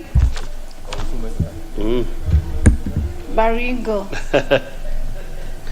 It's not Baringo. Mighty Tiati. Mighty Tiati. We know it as a Tiati constituency. Yeah. Madam Speaker, thank you very much for this opportunity to comment on the presidential address. Madam Speaker, what concerns me as a pastoralist mostly is the matter of livestock. And Madam Speaker, I want to state from the outset, I want to thank the President for mentioning something, even if a little bit in passing, on the matter of livestock offtake programs. But I want to say, Madam Speaker, that I want to encourage those who sit around the President to realize, Madam Speaker, that those of us who depend on livestock are also very serious stakeholders of the economy of this country. And I would like to urge those who sit and advise the President to remember that livestock is a key factor in the lives of those of us who look after cows. I'm a bit disappointed, Madam Speaker, by the way the livestock industry has been treated over the years. I hear lofty amounts of money being allocated to other departments like the crop industry, but the livestock is not very well considered. But I'm impressed that the President took it upon himself, Madam Speaker, to take away Kenya Meat Commission from the corrupt elements and give it to Kenya Defence Forces, who have now revived it. I urge that this, the success that is being observed at the Kenya Meat Commission now goes down to the right people in the villages where we come from. That livestock is devolved, and I urge that Kenya Meat Commission, with that success in Nairobi or at the river, moves down to where we come from. Madam Speaker, on the matter of security, I want to take this opportunity, Madam Speaker, to appreciate the measures taken by His Excellency the President in securing our country both internationally and within. But Madam Speaker, I want to take this moment to urge the President and to implore the President not to listen and not to bow to political pressure to allow the rearming of communities. I am aware, Madam Speaker, that some of my colleagues, because of some little pressures here and there, have had to run to the office of the President to ask the police and the Minister for Security to rearm communities to fight each other using government guns in the matter called the National Police Reserve. When the guns were removed, Madam Speaker, from Raya, we have enjoyed relative peace. There are skirmishes here and there, but rearming communities is tantamount to an admission of failure by the security forces, and it is it's not the right thing to do. The best thing to do for me, in my opinion, Madam Speaker, is to develop these regions. The Yati constituency, for instance, Madam Speaker, is constitutes half of Baringo County. All we need in that region, Madam Speaker, is just development. Let us implement the equalization fund totally. Now that we have passed the regulations, let us just implement and develop these places out of the mentality of poverty. Madam Speaker, on the matters of political stability, I was one very disappointed Kenyan when the court made its pronunciation on the BBI. But I'm comforted that the President made that assurance yesterday that the BBI is coming back and we will have it implemented one way or another, either by this government as it is outgoing or the incoming government, which I know that I shall proudly be serving in as part of that government.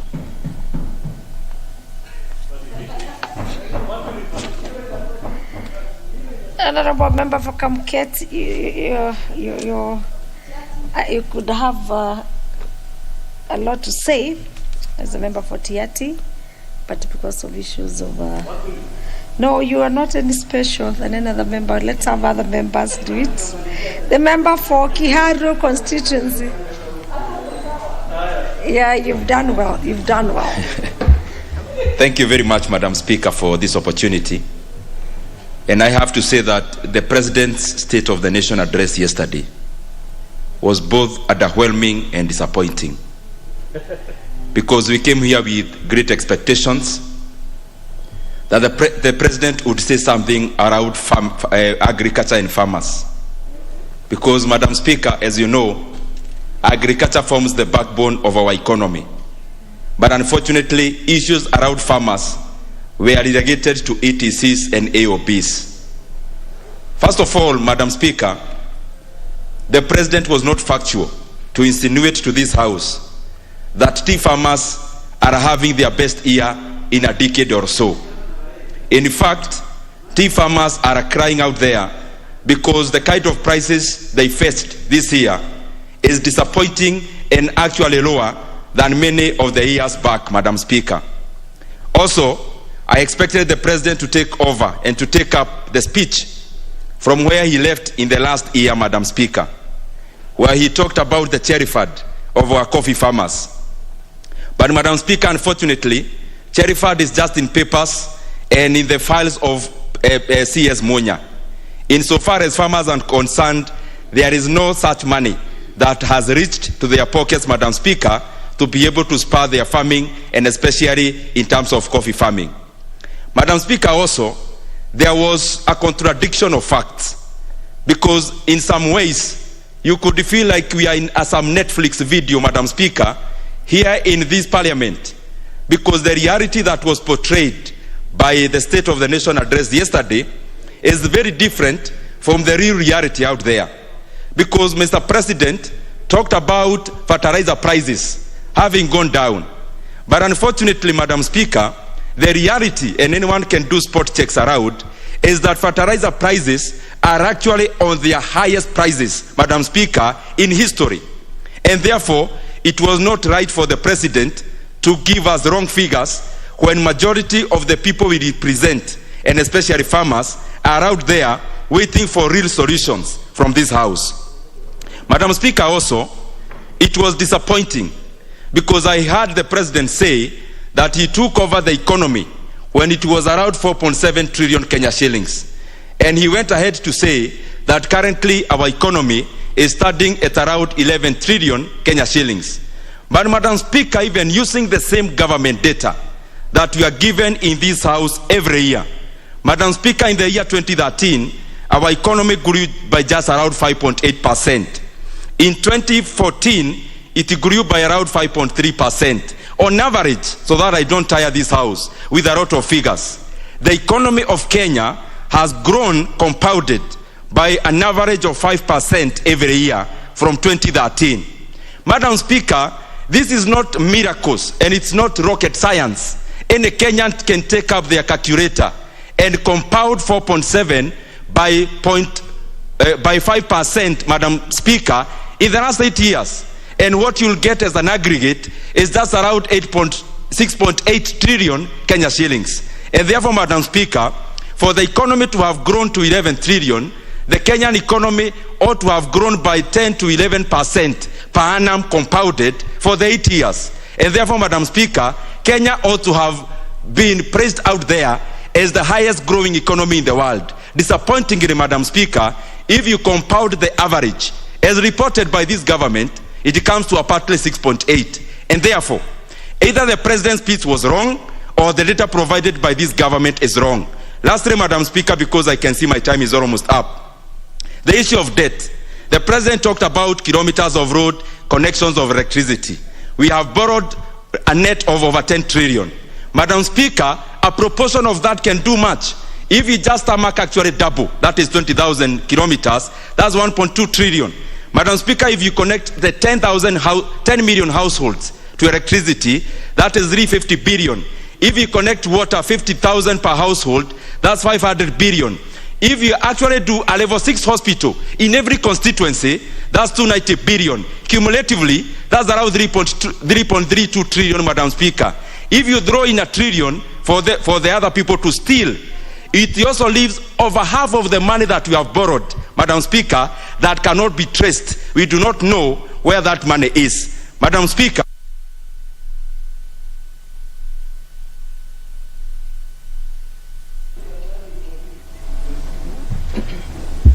The member for Matayos.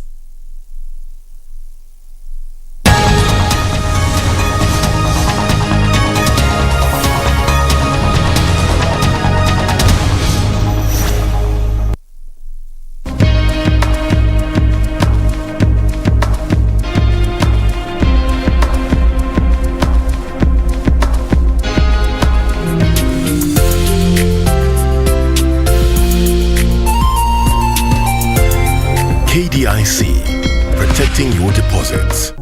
有一段故事建筑一座城堡。 It's your first time. Hey, I can see what's going on. You lack experience. Why are you dressed like this? You ought to dress more like me.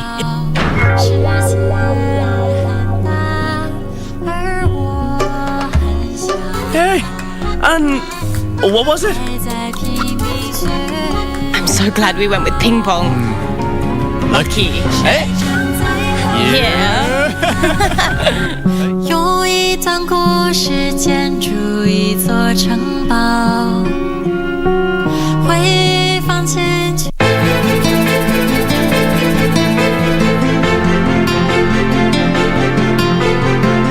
Anaona kama bado hajanisikiliza. Ndio, kama ni kuvuruga mimi niko tayari. Nataka kujua huu wako ni upumbavu tu ama nisikie kuzidi kichwa. Huu mchezo utaisha lini? Atake, asitake. I will take our daughter away from these manners. Wewe ulimpenda baba ama ulikuwa unamtumia kama vile mzee?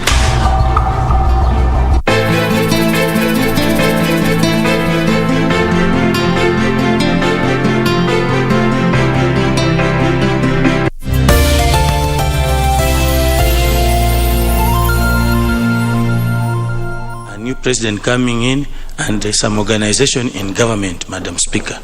Madam Speaker,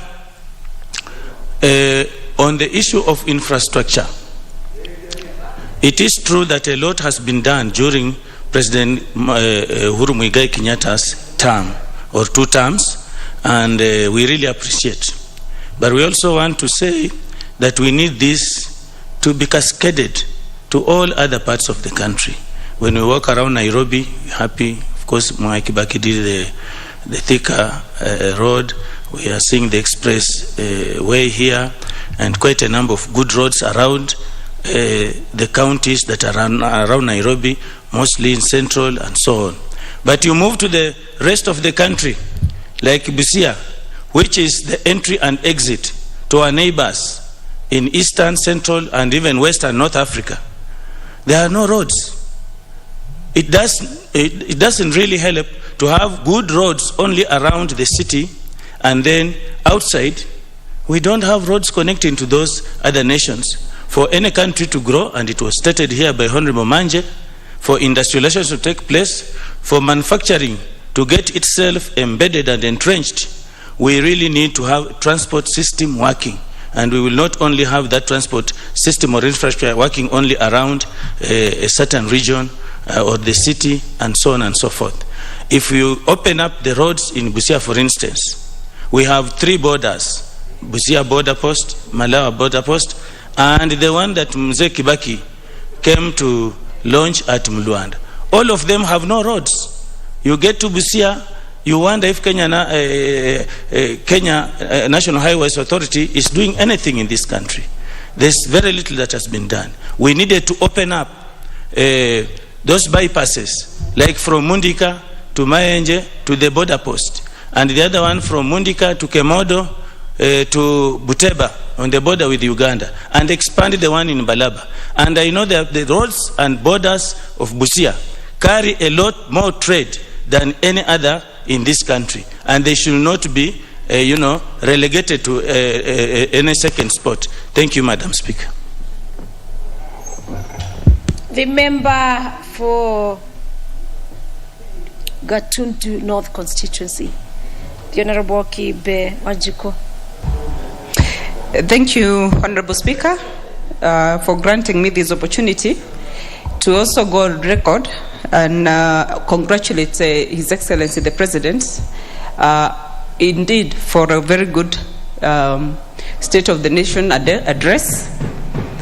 And Madam Speaker, if you allow me, from the village where I come from, we have a famous saying that says, a human being, if you allow me to translate, will always count what has not been given, but they rarely count what has been given. And listening to my friend and age mate, Dede Nyoro, Mheshimiwa Dede Nyoro. Your age mate? Oh, yes. That's what you're saying? Yes. I think I feel like he has chosen to count what has not been given, but not what has given. And just to highlight just a few, and without being repetitive, Honorable Speaker, I think our President, and I'm very, very happy that I woke up on that day and put my vote where it mattered, that he has proved that he's a man and a president who loves this country, not just this country, but one who loves the Africa.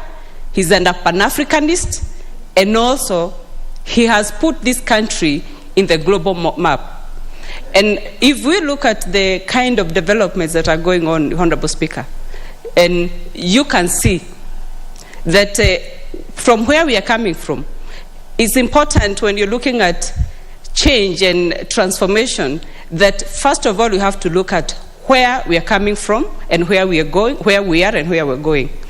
And I think the President took over to that President, Honorable Mwai Kibaki, and we know how the country was at that time. And I think he came in with a vision to build on what had been done And that's the reason why we have been able to see a lot of progress, a lot of developments going on, Honorable Speaker. I think it is important, however much someone may, you hate or you love him, it's good to give credit where it is due. Honorable Speaker, I want to highlight the issue of agriculture because I come in from an agricultural constituency, Gatundu North, and I think I've been very involved in the kind of transformation that is going on, happening in the sectors of especially tea and coffee. I've always tried to participate where I can. I've even tried to bring in my farmers so that to ensure that they are able to benefit in the cherry fund. But I think it's very exciting and the farmers are very exciting.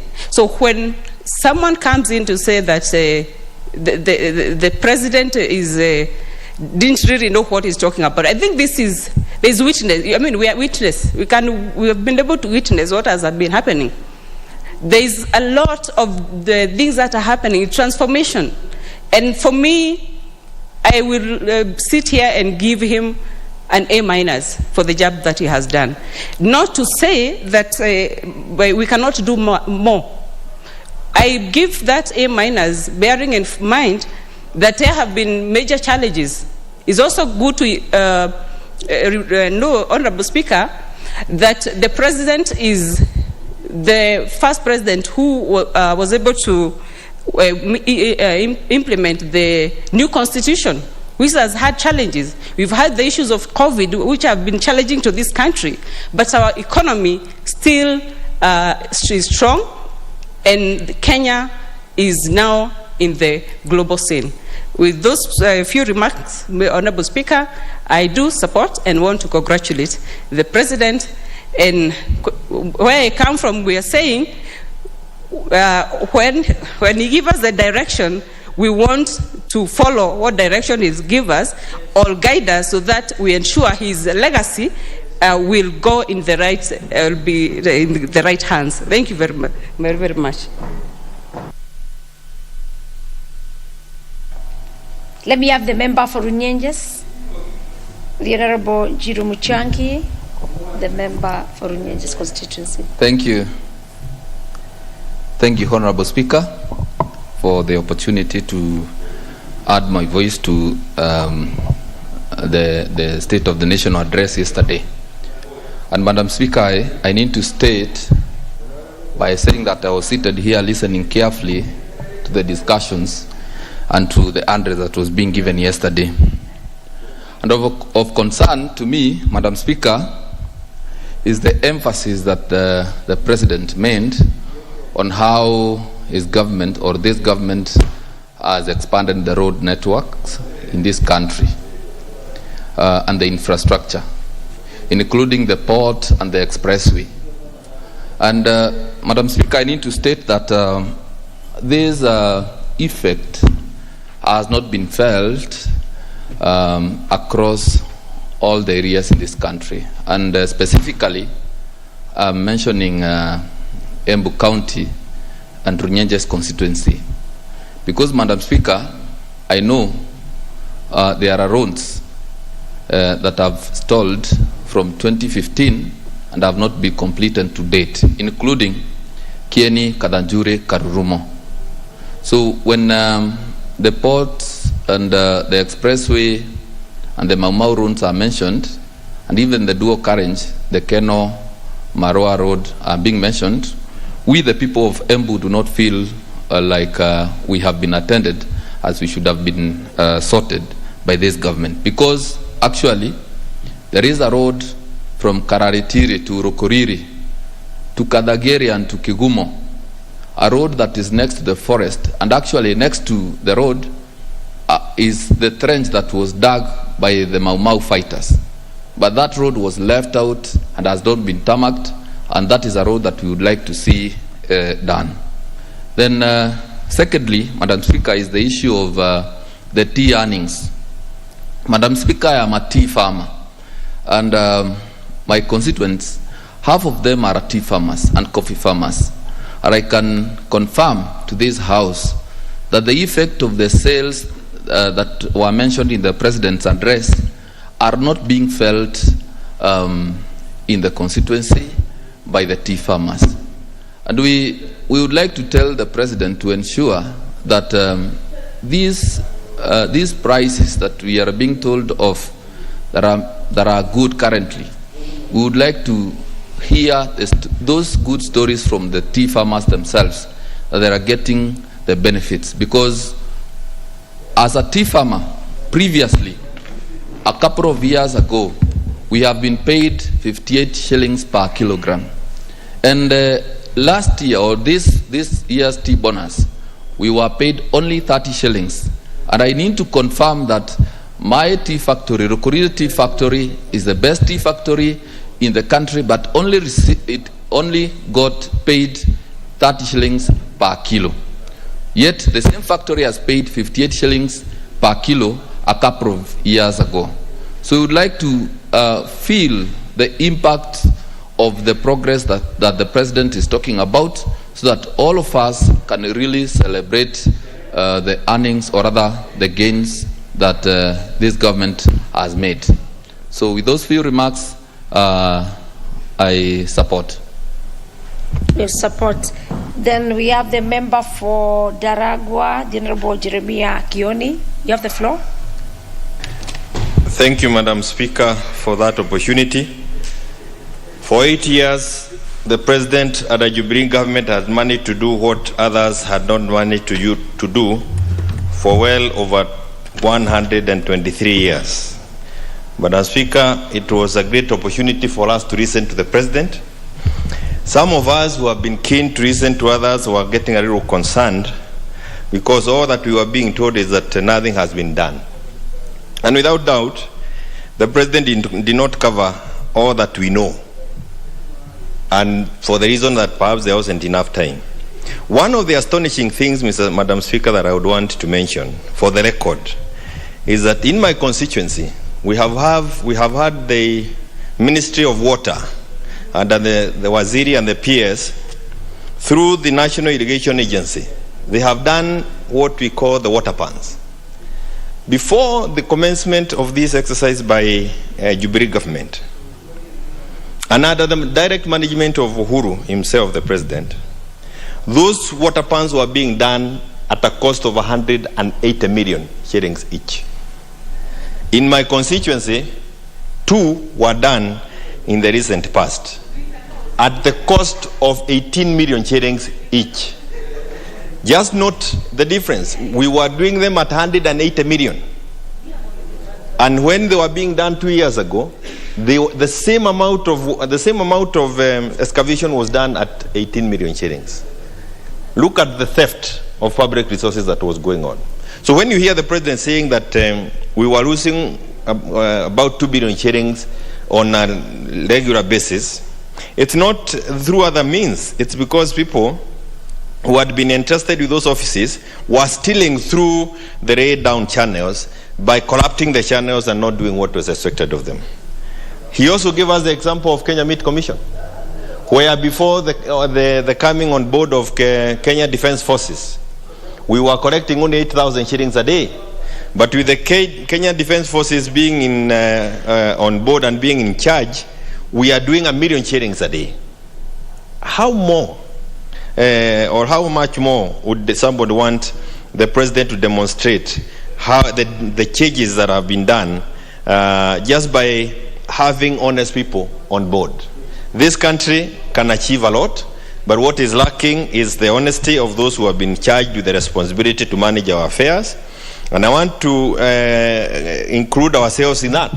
When we have been elected into office, I think it is always fair that we devote the time that we have in helping improve the lives of the people who voted for us.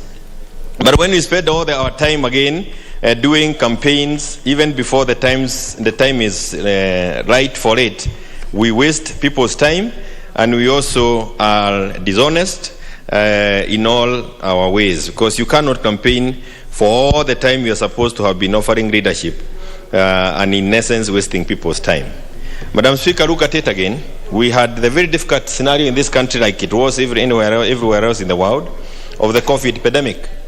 But under the management of the president, we were able to come out best. We came out better than many nations.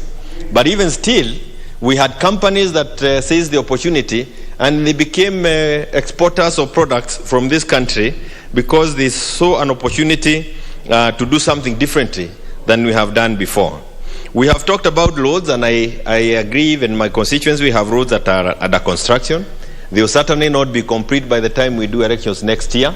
And I hope that we'll have done more. We want to do more. We are doing 106 kilometers of road. We would want to do another 100 kilometers of road under the new government. But it is a question of who is it that we entrust with the next government. And it is important that we check around and see who has those safe hands. If you ask me, I can tell you, and I have said it before, and I want to say it again, that I believe that the handshake was the direction that was given to us. It is through the handshake that we have been able to achieve all that was said yesterday, and we can achieve more if we give ourselves that opportunity again come 2022. I thank you.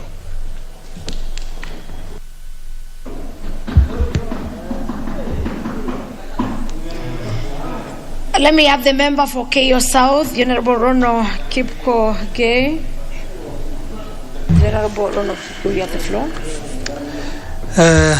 Thank you, Madam Speaker, for giving me the opportunity to also weigh on the state of the nation addressed by our President. It's true, Honorable Speaker, that the Jubilee government has achieved quite some growth in our economy. And this is attributed a lot to the first term between 2013 and 2017. Needless to say, a few developments have taken place certainly from 2017 to date. We are told 11,000 roads were tarmacked, and it's good to get to know where exactly these tarmacked roads are. I don't challenge that they could be existing, but there is a lot of inequality in this tarmacking of roads, because there are some areas you find, for example, in my constituency, a road that was to leave my constituency all the way to Tot, where it would open areas to avoid this cattle rustling that you hear day in, day out, would have been opened by now. But because we were in the wrong side of history, as you all know, because we were not part of this handshake animal, we actually suffered as a county. We could not get that road. We take, for example, the dams now, for example, Kimwarer and Aror. It was politicized, not because of anything. That is how government have been doing their projects. That's how they signed their documents. If you look at Itare Dam, that is the game that was used to get the money from abroad. But because of politics, because we were not in this handshake anymore,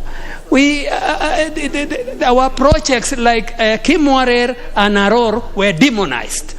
Honorable Speaker, we take, for example, now, if I go back to the roads, we have a road that, for example, that is supposed to move from Kipsaus down to Kapkayo, and it was supposed to move to a place called Msea. But it was cut short because we are... Order, just 1 minute, Honourable Member. Do I see an intervention by the Honourable Member for Tiati? Yes, Honourable Member for Tiati. What is... Madam Speaker, this is a house of record, and I do not like when members deliberately... so what is out of order? Can you is the member in order, Madam Speaker, to mislead the House that the road from Loruk to Tot to Marich Pass is not being done yet?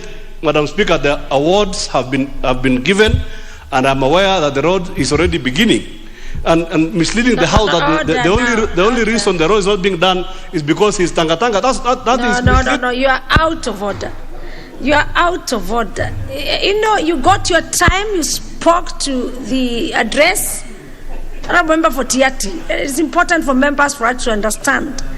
You spoke. If you have the paperwork, if you know that it was started, and you're even on record yourself saying that it has not started, the member is right to debate. Maybe you'd have proved to him, or I don't know how you know, and he doesn't know. So that's for another day. So, Honorable Member, please carry on. Honorable Speaker, I think my colleague was in deep slumber because I mentioned the road from my KO constituency called Msea going to Tot, where it's called Marakwet. Him is talking about Kacheliba's area and Baringo area, which is actually totally out of order. We need to inform him, and that's why he's fleeing actually, because he knows he's misleading the House. Honorable Speaker, I hope you'll refund the minutes that the honorable member has actually wasted. We've been told the economy has expanded. We want to be told how many jobs were created. Our youth are unemployed as we are talking now. Virtually no movement in this country has taken place to employ the unemployed. We have quite a number of unemployed youth. We want to be told by the president, as even if the GDP doubled, then the number of youths should equally have doubled in terms of employment. We have been told about health care, that by 2022, we will have achieved what we call universal health care. But he's not mentioning the fact that hardly there are drugs in our counties, in our hospitals, in our health dispensaries, and so forth. There are no drugs. And this is actually as a result of the famous COVID billionaires, the KEMSA thieves. So he is not talking about how we should address these KEMSA thieves, which are the cause of actually our county hospitals not having drugs.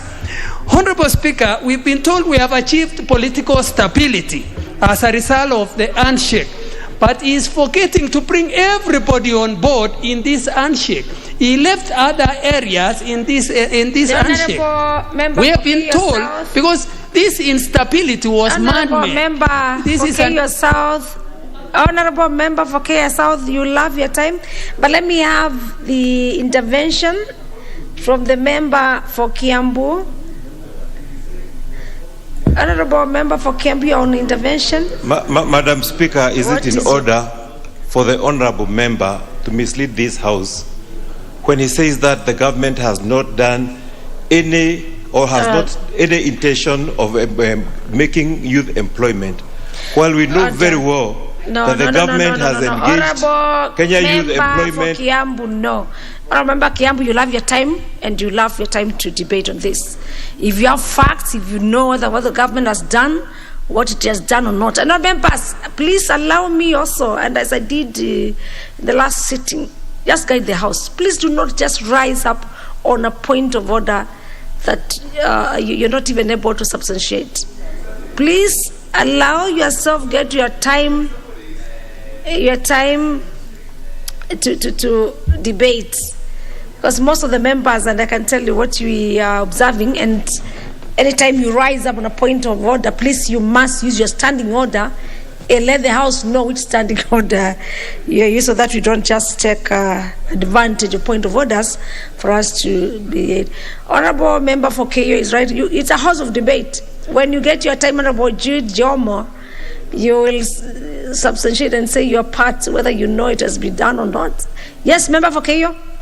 And Honorable Speaker, you kindly grant me more time because the issue of political instability, Honorable Speaker, was man-made.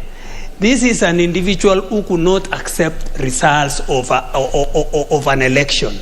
He was beaten in an election with the result that he was targeting an handshake so that he can go through the back door to be in government, which is wrong. We should never allow this. We should never encourage this. We want to have elections and we respect the results of an election. The BBI regret that where the president is actually regretting that it died. I wish to say that let BBI die a natural death, because issues, a good number of issues can be achieved through administration, through parliament here.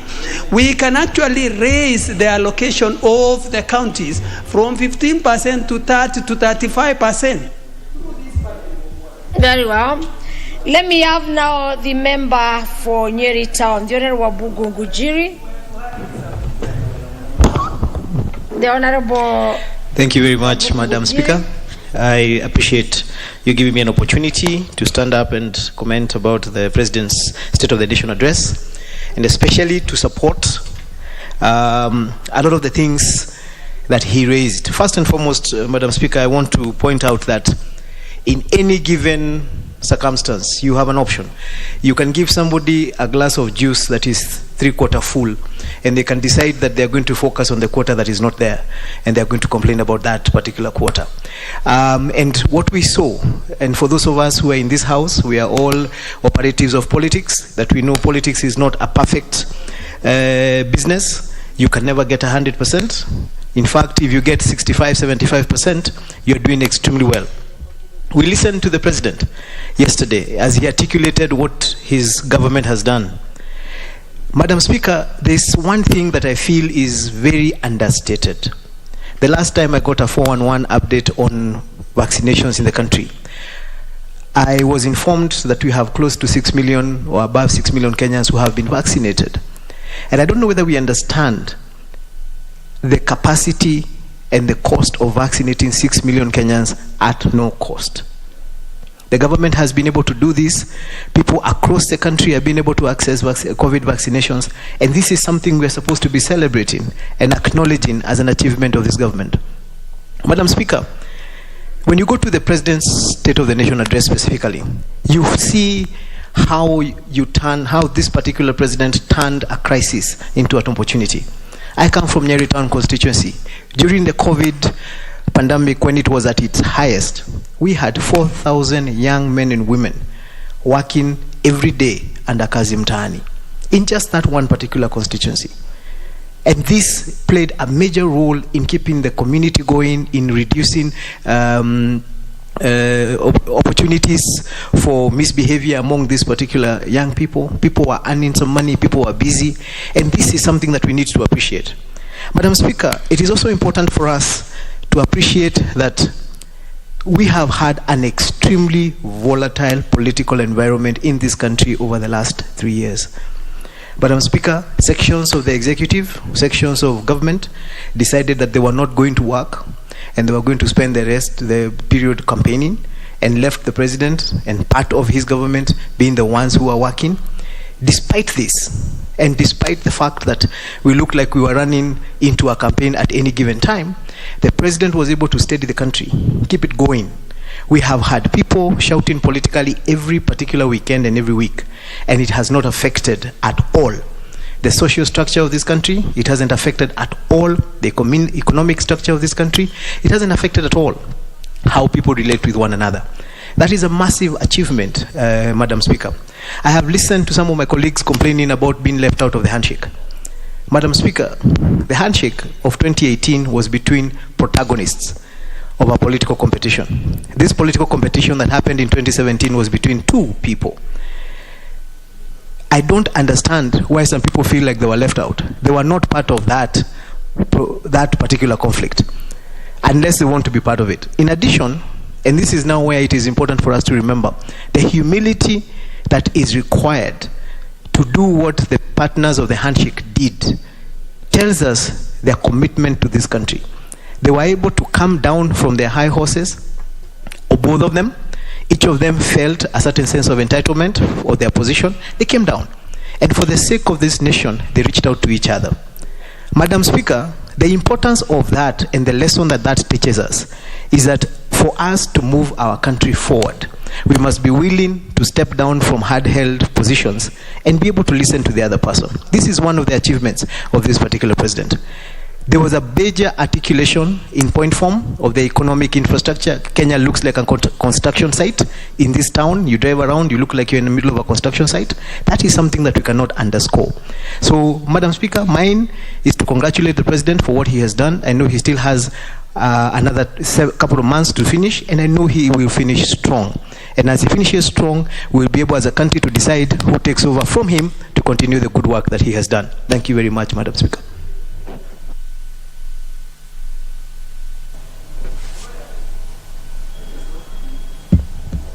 Very well. The Honorable Kingola Macau, the member for Mavoko constituency, you have the floor. Thank you, Madam Speaker, for giving me this moment to comment on the President's speech. Madam Speaker, I thank the President. Yesterday, he cut out his speech into three: economic, social, and political. Madam Speaker, when I listened to the President, he spoke of his achievements. And right now, as I stand here, I'm one of the happiest people out of those gains. The Nairobi Expressway from Lolongo, Madam Speaker, after it's completed, he himself said to take about 22 minutes to be in this town. That one, I say, is a tick. Number two, Madam Speaker, I know the road network, the water, the electricity connectivity. The President was categorical, and he highlighted all the areas that Kenyans are benefited. In fact, if you listen to the President, he spoke of two terms. The first was government, and the second was him. Madam Speaker, if you listened to the President himself, on his own, he's achieved more than what the government did since 2013. Therefore, economically, Madam Speaker, I think the President was to the point and rightfully so. On social, Madam Speaker, the President spoke of Kazi Mtaani. I want to say here, I can witness that Mavoko constituency alone had 4,500 young men and women, youths, benefiting from the Kazi Mtaani initiative. Madam Speaker, that not only mitigated the COVID hard time that came with it, but also made our youth be busy. Number three, Madam Speaker, when the President spoke about politics, indeed, I listened to him very carefully. Madam Speaker, the President himself, by him offering to go for a handshake, was a way of bringing sanity in this country. And when I hear people saying that he went to see Raila for his own sake or his benefit, I categorically disagree with that. Because, Madam Speaker, from March 2018, some sanity developed in this country and business resumed. He even highlighted how much money we lost in terms of man hours, in terms of lost opportunities.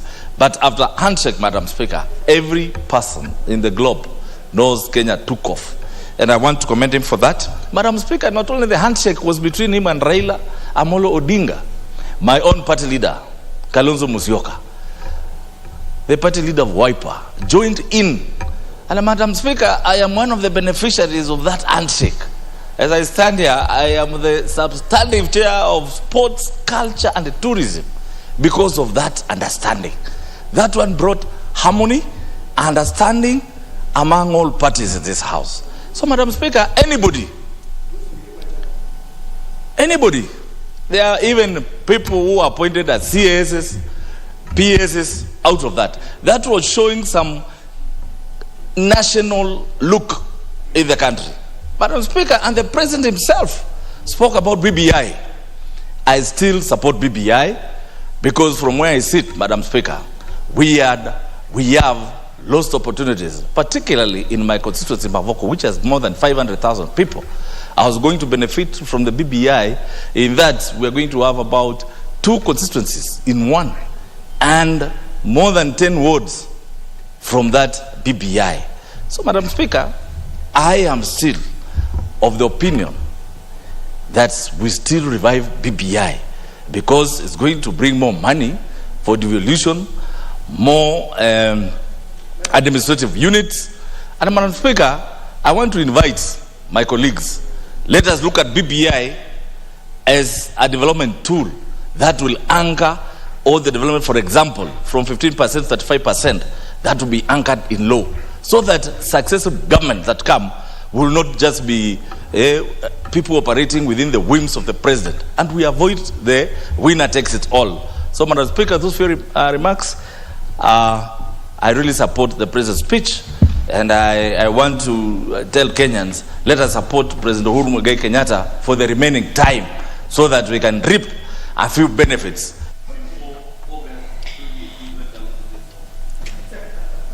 Very well. The member for Ruiru constituency, the Honorable Kingara Nganga.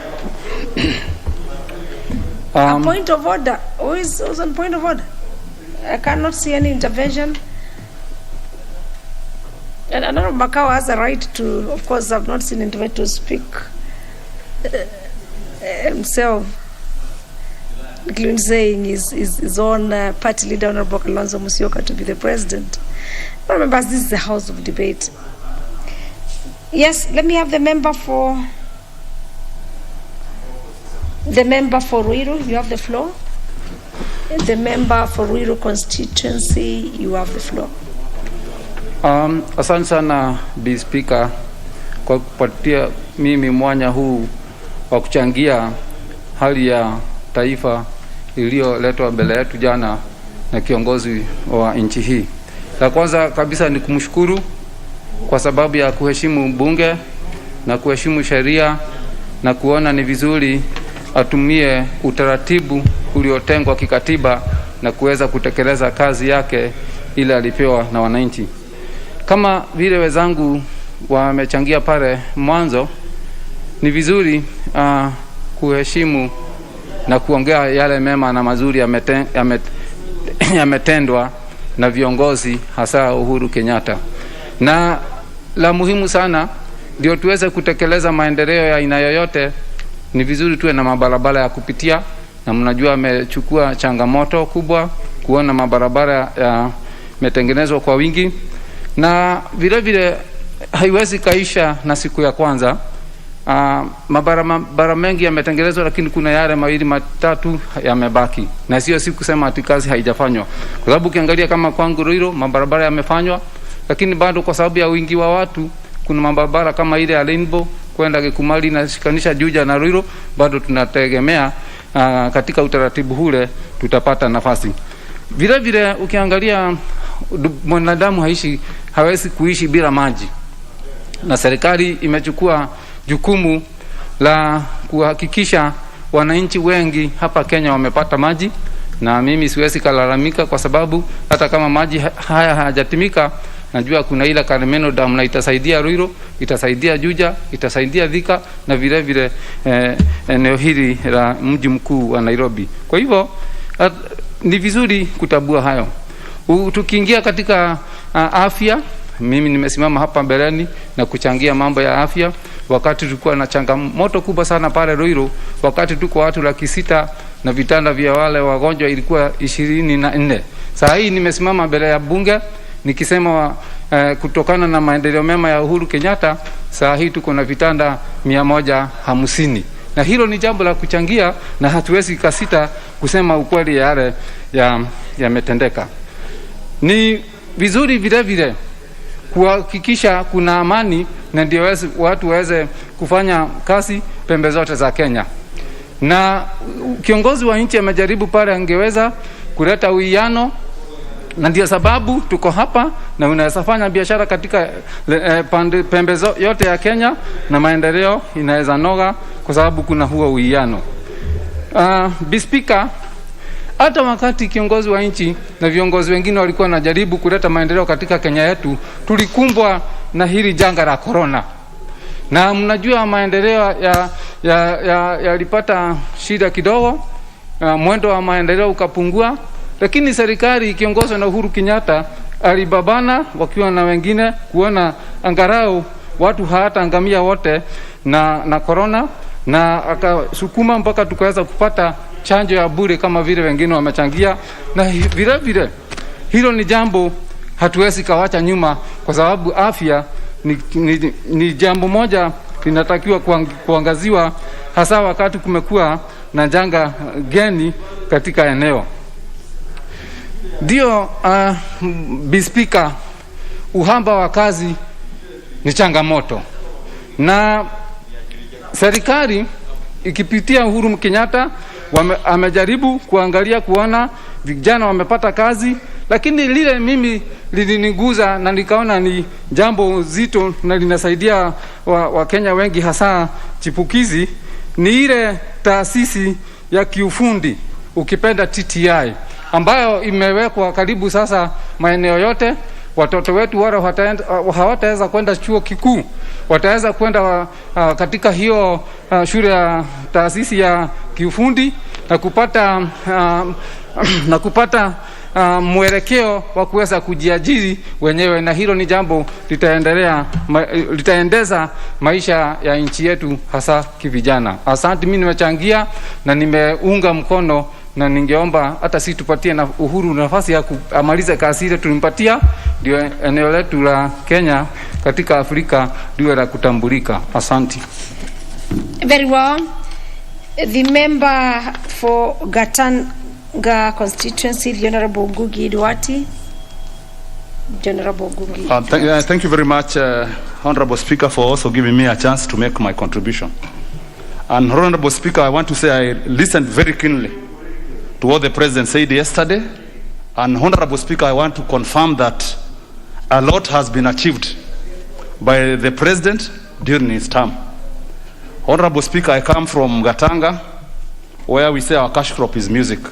We are known for famous musicians like DK, Kariukiwaki Arotara, Kegia of Reketumano, which we are going to do very soon, John Demethiu, Timona Mboro. You said career of? Kariukiwaki Arotara, Peter Kegia, who has sung a song known by Reketumano, which we are going to facilitate very soon. Then, of course, there are many others. And I want to say, Honorable Speaker, through the leadership of the President, we have been able to get a new studio worth 25 million. Because the President realized we are losing our cash crop to Nyandarua people, where Honorable Kioni comes from. So through that investment, Honorable Speaker, I want to assure you that we'll continue bringing the best numbers from Central Province. And Honorable Speaker, I want to invite you, one of these days, maybe we can even give you tutorials of how to sing. And you also drink our water. You know, if you drink water from Gatanga, you become a musician. Honorable Speaker, again, in terms of infrastructure, I really want to confirm that the President has done a lot. And it's not in Nairobi alone, where we are seeing the express highway. In Gatanga, I can confirm, you can drive across forwards without touching soil. So many roads are going on. Honorable Speaker, there is one from a place called Makoyo, Kaguku, Gateigoro.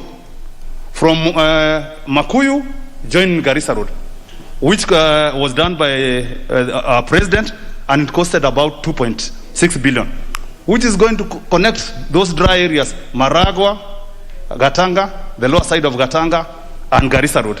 And it's a very good road. Honorable Speaker, to decongest Thika town and to facilitate movement, because most of the businessmen in Thika come from my constituency. The government has done a new bypass from Blue Post, Del Monte up to Garissa Road, which is a fantastic new road, which is still in Gatanga. Again, Honorable Speaker, through Jubilee, we have gotten a road called Kionyo Jasho Mokoroe Road, Getiri, which costed about $1 billion. Honorable Speaker, people are mentioning Mau Mau Road. Mau Mau Road was even done earlier. That is Kimandi, Karangi, Gatakaini, which has also been done by this government, costing more than $1 billion.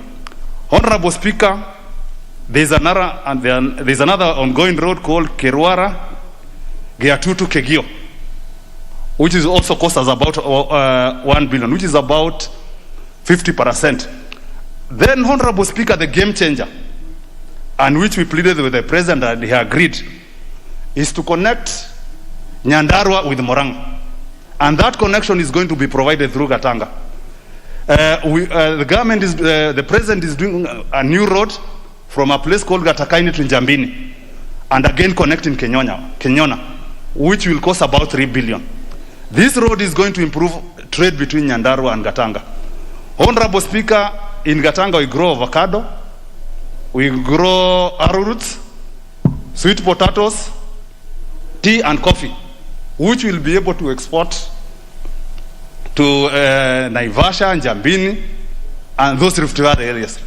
Then from Njambini, Honorable Speaker, this one is going to be a game changer because that road is only 24 kilometers. Honorable Speaker, before, things would go from Njambini to Thika, then they come back. Through this connection, potatoes have become cheap, peas, carrots, all these things.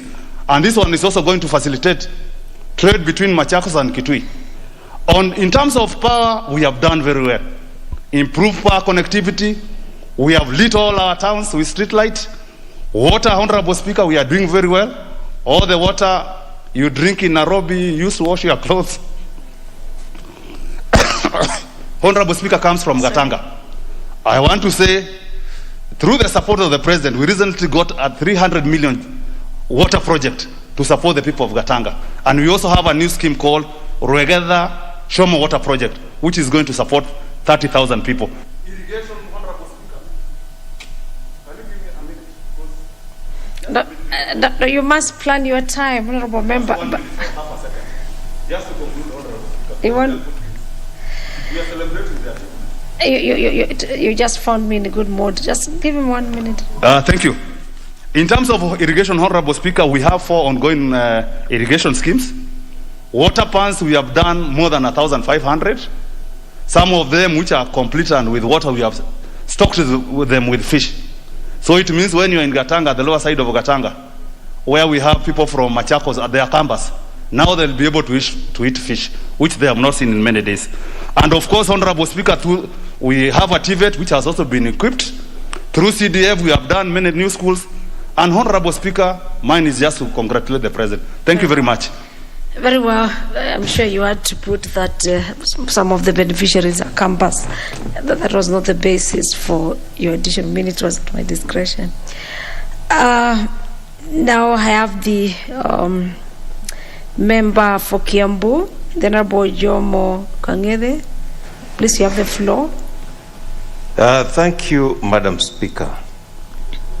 Madam Speaker, the President came to this House yesterday to accomplish a constitutional requirement that he briefs the country about the developments and the plans of this country and what he has been able to achieve.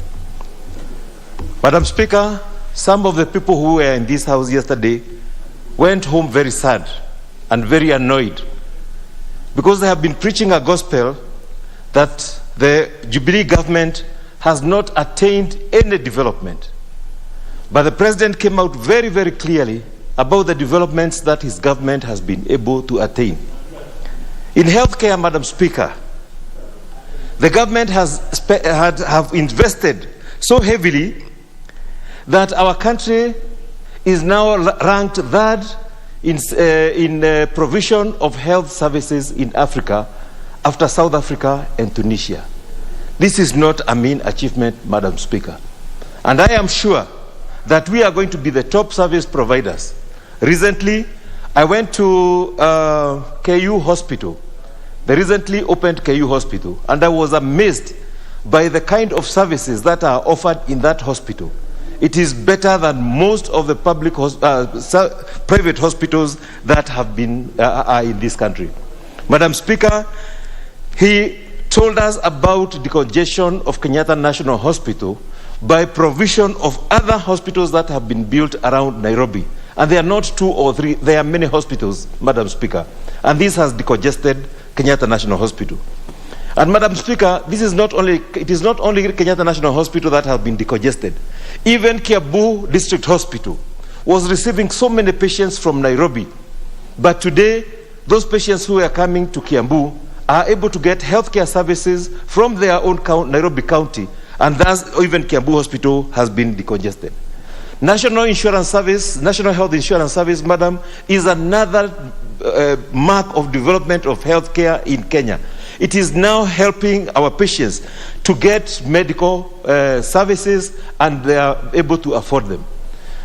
Madam Speaker, the President enumerated how we have been able to increase our training facilities for healthcare, the Kenya Medical Training Centers, from 28 to 72 institutions within the short time that he has been in power. Our President and his Jubilee government has really worked, including the Linda Mama program that has been introduced, and that is helping our mothers as they deliver. In terms of education, Madam Speaker, that is one area where the government has done well, very, very well. A quarter of the budget has been dedicated to education and improvement of education facilities. This has increased the transition rate of our students from class 8 to Form 1 to 100%, a dream that we have been having as a country, that every child should have a secondary school education. The book ratio in our schools, we have been able to attain one book to 1 child ratio. In a situation where before his coming to power, Madam Speaker, parents were buying books for their children. Today, apart from the government paying tuition for the students, is also providing books and other learning material in a very successful way. 90% of our schools, Madam Speaker, have been connected to the national grid. Thus, students are able to do their experiments and even to work late in the evening. He said all this, Madam Speaker. He didn't even mention the kind of work that has been done by the CDF, the NGCDF, that is in every constituency, which is also provided by the Jubilee government. And it has improved the academic institutions that we have in every constituency. Madam Speaker, I congratulate His Excellency the President. I congratulate his Jubilee government for a work well done. Thank you, Madam Speaker. Very well. The member, alias Squirrel. So the member for Masinga constituency, the Honorable Mwali Ombidi, you have the floor. Honorable Mwali Ombidi, you have the floor. Very well. Thank you, Madam Speaker, for this opportunity that you have given me to say a few words about the presidential speech. I want to say that having the president having come to this house yesterday, it was a great day for Kenyans to be able to be educated on what the government is doing in a big way. First of all, I was delighted to sit in this house for those few hours he was in the house, and I was able to learn more of what the government is doing. And because I know a few of them that I have been following, and even some I have been involved, I wanted to enlighten a few things that I have known that the government has done in this country. I have been watching the blue economy in Kisumu, in Mombasa, and the government is opening up all the landing bays for fish so that this country can be able to export 70% of the fish that we catch in our seas and lakes, and be able to keep 30% for domestic consumption, which is a very big achievement, because the revenue that is generated by fish is a lot. I have also been to where he was talking of Maricacha, where they are building a fish processing plant, and I have seen that It is now ongoing, and even the labs are ongoing, and the work is at a very advanced stage. So I would like to congratulate the President for actually doing beyond what the others are expecting. We might say that there is no money in the country, but because of the borrowing that we have been able to borrow, things have already been done. The infrastructure in this country is so amazing that even in my constituency, where there has never been a tarmac road, the government has been able to do for us 2 tarmac roads now in Masinga constituency, and the 3rd one is now ongoing. So I must say that the President did not forget even the farthest areas, the remote places where this country is unreachable. Some people can say that some places are unreachable by the government because the President has not reached there physically. But all the same, we have seen the work that are, the projects that have been done there, the many things that have been done. There is one water piping which has already done connecting 3 wards that are in my constituency, so that the people of Masinga constituency can reach clean water and also sanitation. So I must say that the President has done quite a lot. In Makuyu, where Mheshimiwa Duty comes from, he has also done a road whereby we board ourselves. So when I'm going to the Masinga, which is on this side of Nyeri, towards Nyeri, on the right-hand side, from Makuyu to Garissa Road, that road has been tarmacked. So it is very easy for me to reach my other side of my constituency, because my constituency is divided by the Thika River twice. So I must say we have done quite a lot. And not to mention that the Tippet Institute that has been completed in my constituency, and the students that did not attain the marks to go to the university are now learning in that Tippet the skills that are supposed to give them some knowledge so that they can go to the field to look for employment. So with those few remarks, I support the President's speech.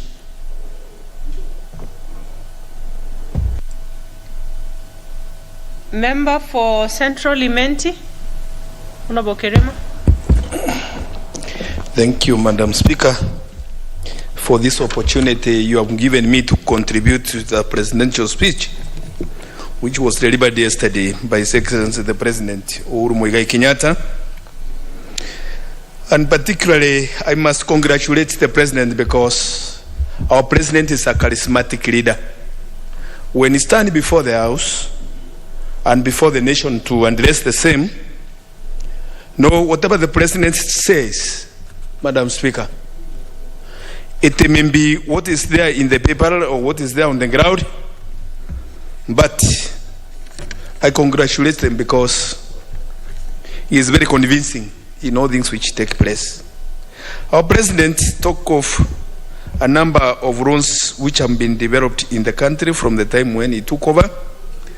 And Madam Speaker, mine is to say that it's true, I have visited a number of sections of this country on parliamentary duties, especially if you go to Nyanza and the Ruo Nyanza and Western Province, you find that surely the road network has really improved.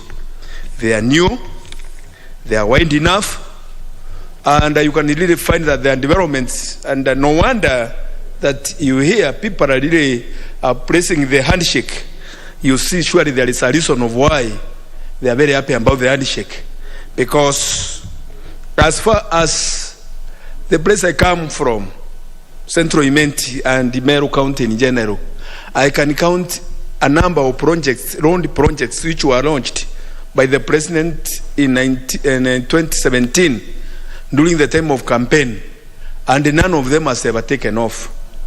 I'm here today for it to be put into the record that in Central Imenti, other than the highways, which connect us from one county to the other one, and they had no other way or alternative other than passing through my constituency.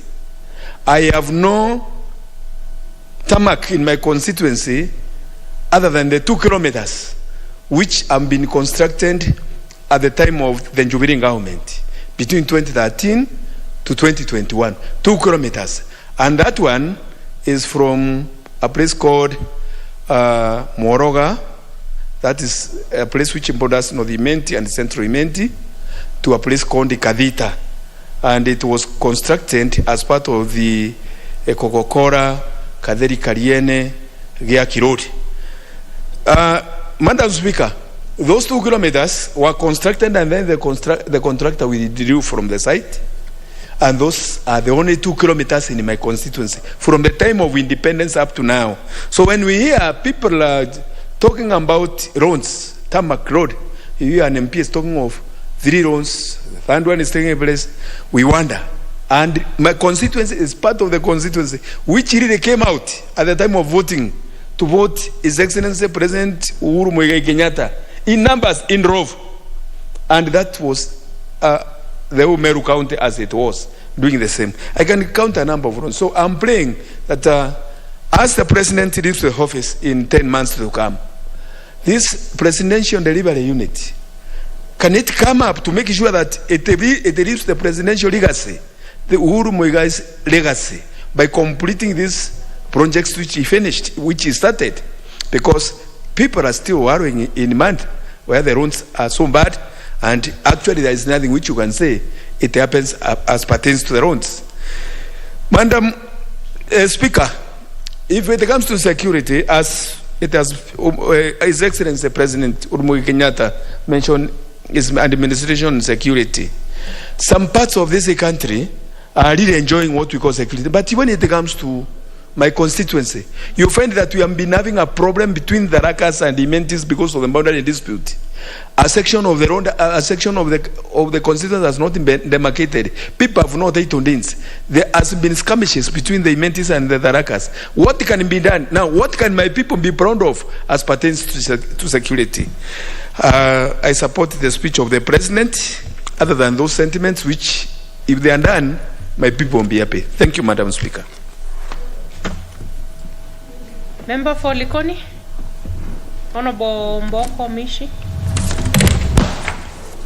Asante sana Mheshimiwa Spika, na mimi pia nasimama hapa niweze kuzungumzia hotuba ya Mheshimiwa Rais ambayo aliweza kuzungumzia kuhusiana na taifa letu la Kenya, na niweze kusema haswa nimenukuu sehemu ambazo tumeona amestawisha sana katika taifa letu la Kenya, haswa katika mambo ya miundo msingi, mambo ya barabara.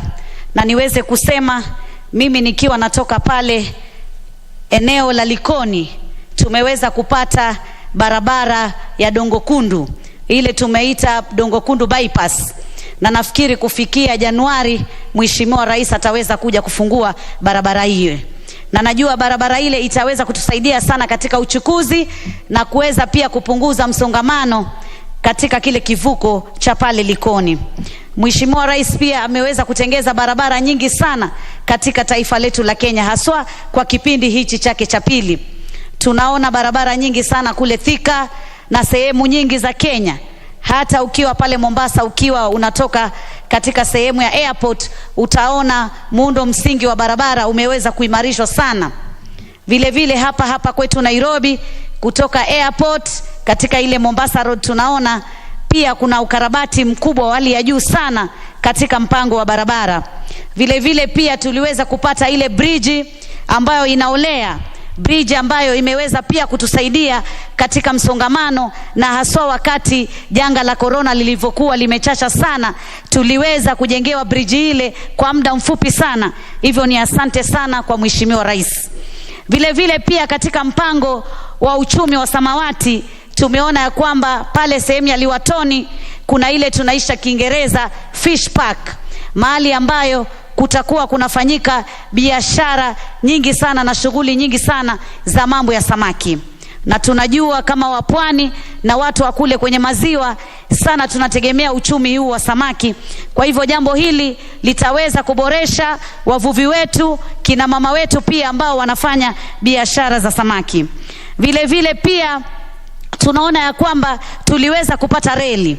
Japokuwa tunaona hii reli inatusaidia katika uchukuzi, lakini tuna changamoto kiasi tukiangalia bandari yetu na pia tukiangalia kampuni ya railway ambayo pengine waliweza kuwa katika hii mikataba ya mambo hii ya SGR ama mambo ya kupita na reli ama usafiri wa reli.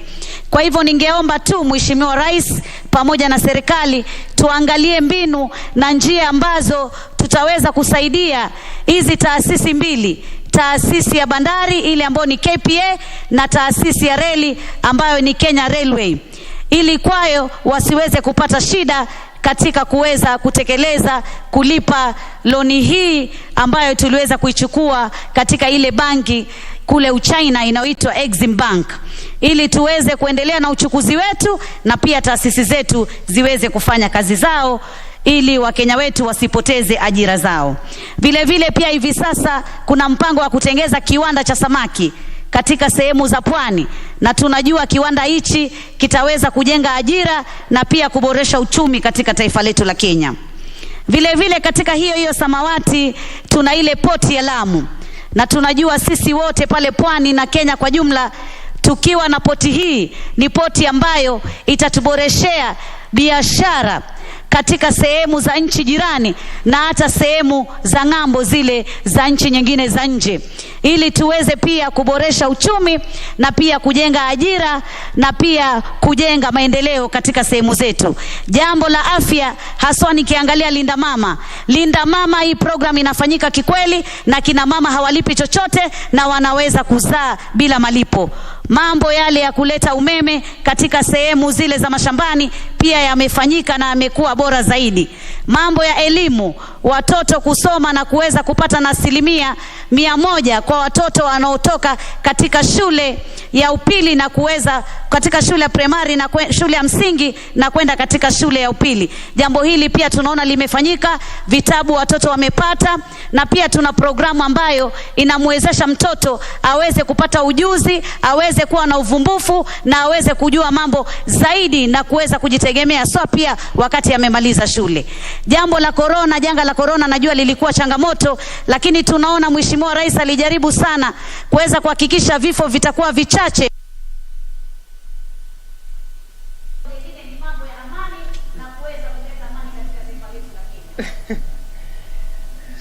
Sawa Mheshimiwa.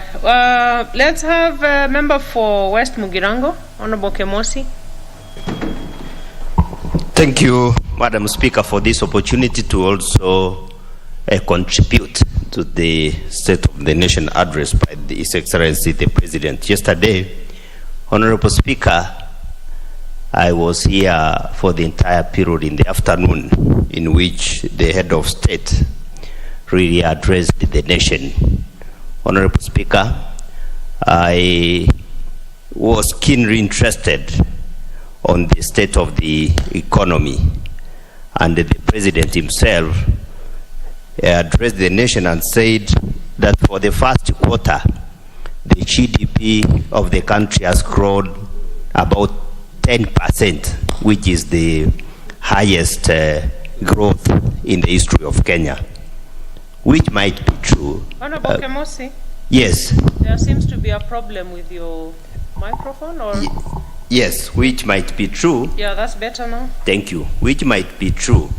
But Honorable Speaker, if you go to the ground, the rate at which the economy has grown in the first quarter, that is 10%, basically is not really demonstrated, or somebody cannot practically say that the 10% has really grown.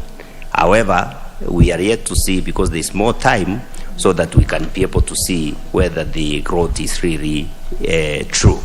Second, Honorable Speaker, the President touched on agriculture and mainly on the tea subsector, where he said that in Mashade, the government had given some package, and 1 billion shillings had been set aside to caution tea farmers from the effects of the ponas.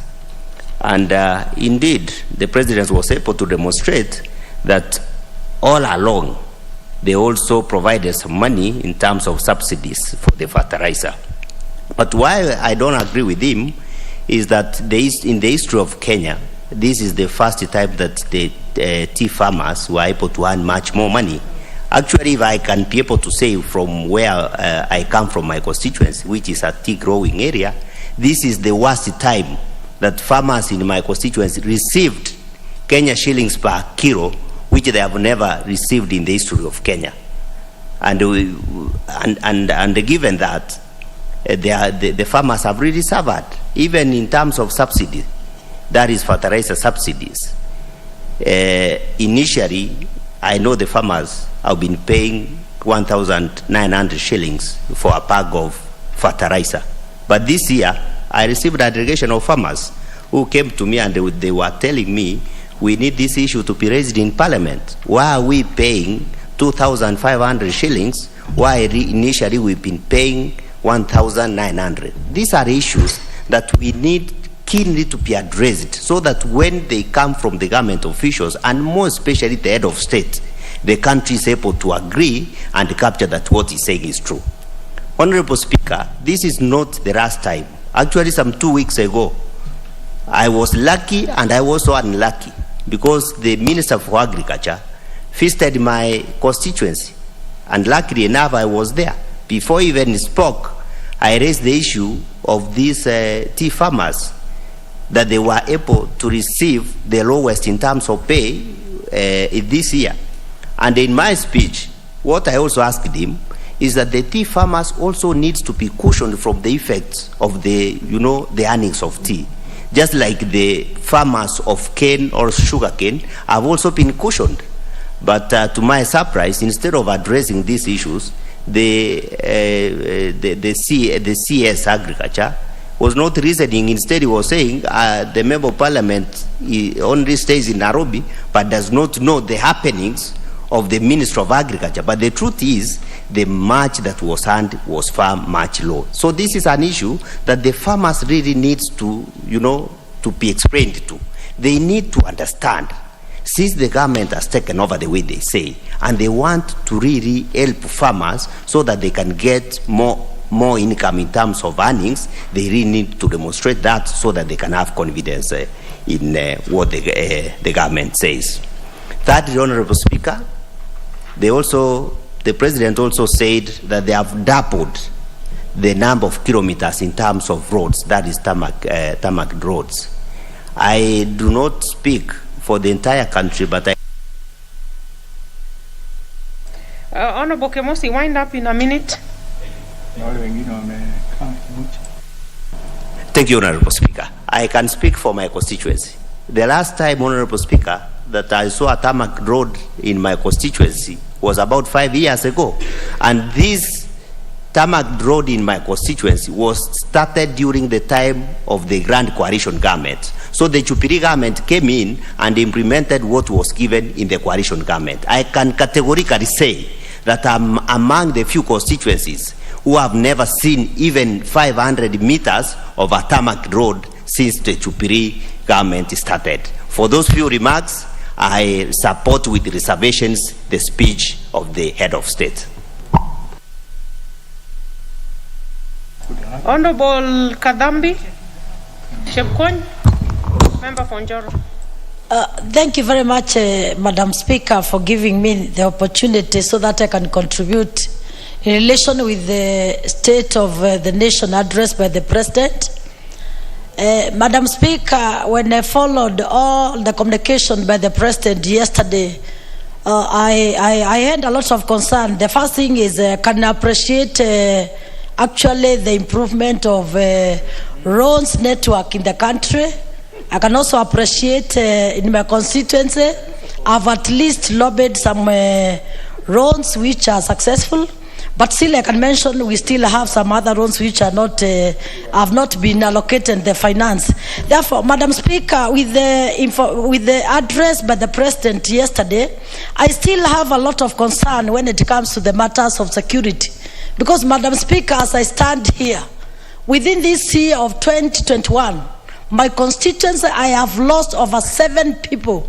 There is no result of any investigation which has taken the country. Also, Madam Speaker, I get a lot of concern when we talk about the matters of security, because sometimes we are getting a lot of challenge as members of constituencies. We lobby even for the vehicles for our police officers, but we cannot even get a single vehicle. As I stand here, Madam Speaker, I've even tried to lobby for my constituency officers even to get vehicles from 2017.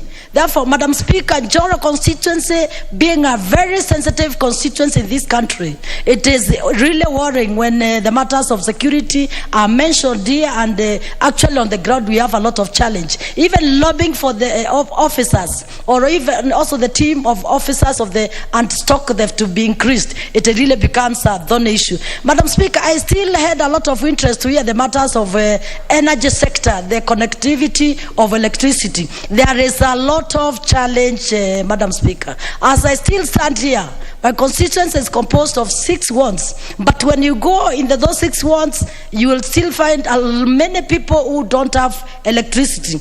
Therefore, Madam Speaker, as we are discussing this matter, it should also be noted that the Ministry of Energy, we are expecting the new CES to take a lot of actions and to make sure that our people are connected with the matters of electricity. Also, my concern, Madam Speaker, also when it comes to the matters of the security, we have been let down. A constituency like Joro constituency, which is the 2nd largest in Nakuru County, we still have lobbied a lot of sublocations, a lot of locations, but we have not gotten even a single location. Meaning what, Madam Speaker? It means it becomes very hard for the service delivery. It becomes very hard, Madam Speaker, for also the matters of the security to be taken seriously, and also it makes very hard for people to gather more information from the locations and sublocations, because there is denial not to give the people such locations and sublocations. Also, Madam, when through the address of the President still, we appreciate a lot what he has said about COVID, but we still have a lot of loophole also to say Kenyans have been hit. There's a lot of losses of businesses. There's a lot of problems. And what I was expecting also to hear from the entire address is, can Kenya itself as a government at least accept that, can we have free checkup for all Kenyans in relation with the COVID, so that we can know the status of our people and to guide the country, which actions they can take, so that we can ensure that our people, we know their status and actions are taken. Also, lastly, Madam Speaker, I also appreciate the actions taken by the government in relation with education. But also we have a lot of challenge when it comes to the registration of schools. Therefore, Madam Speaker, the CS for education must caution his officers that the delay of registration of schools in this country has really caused a lot of damage to our children, and also making our children to not get their rightful requirements. And lastly, Madam Speaker, the water scarcity in this country is so much. Women, girls have really suffered a lot. Madam Speaker, we cannot forget the pastoralists in this country. We cannot forget the northern part of Kenya and other parts of this country. People are losing livestock, and it is even it cannot even be told in better words that it's even shameful that we can lose a lot of livestock. People are suffering because of lack of.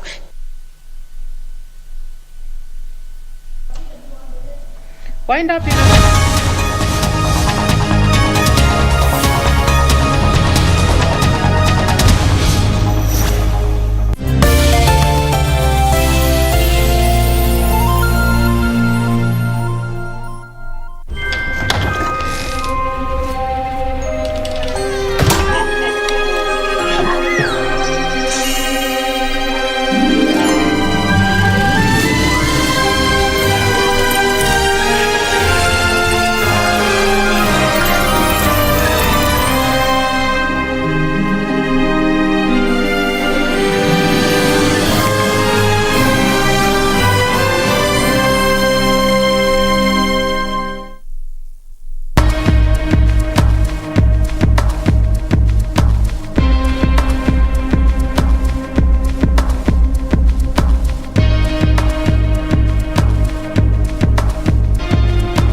KDIC, protecting your deposits.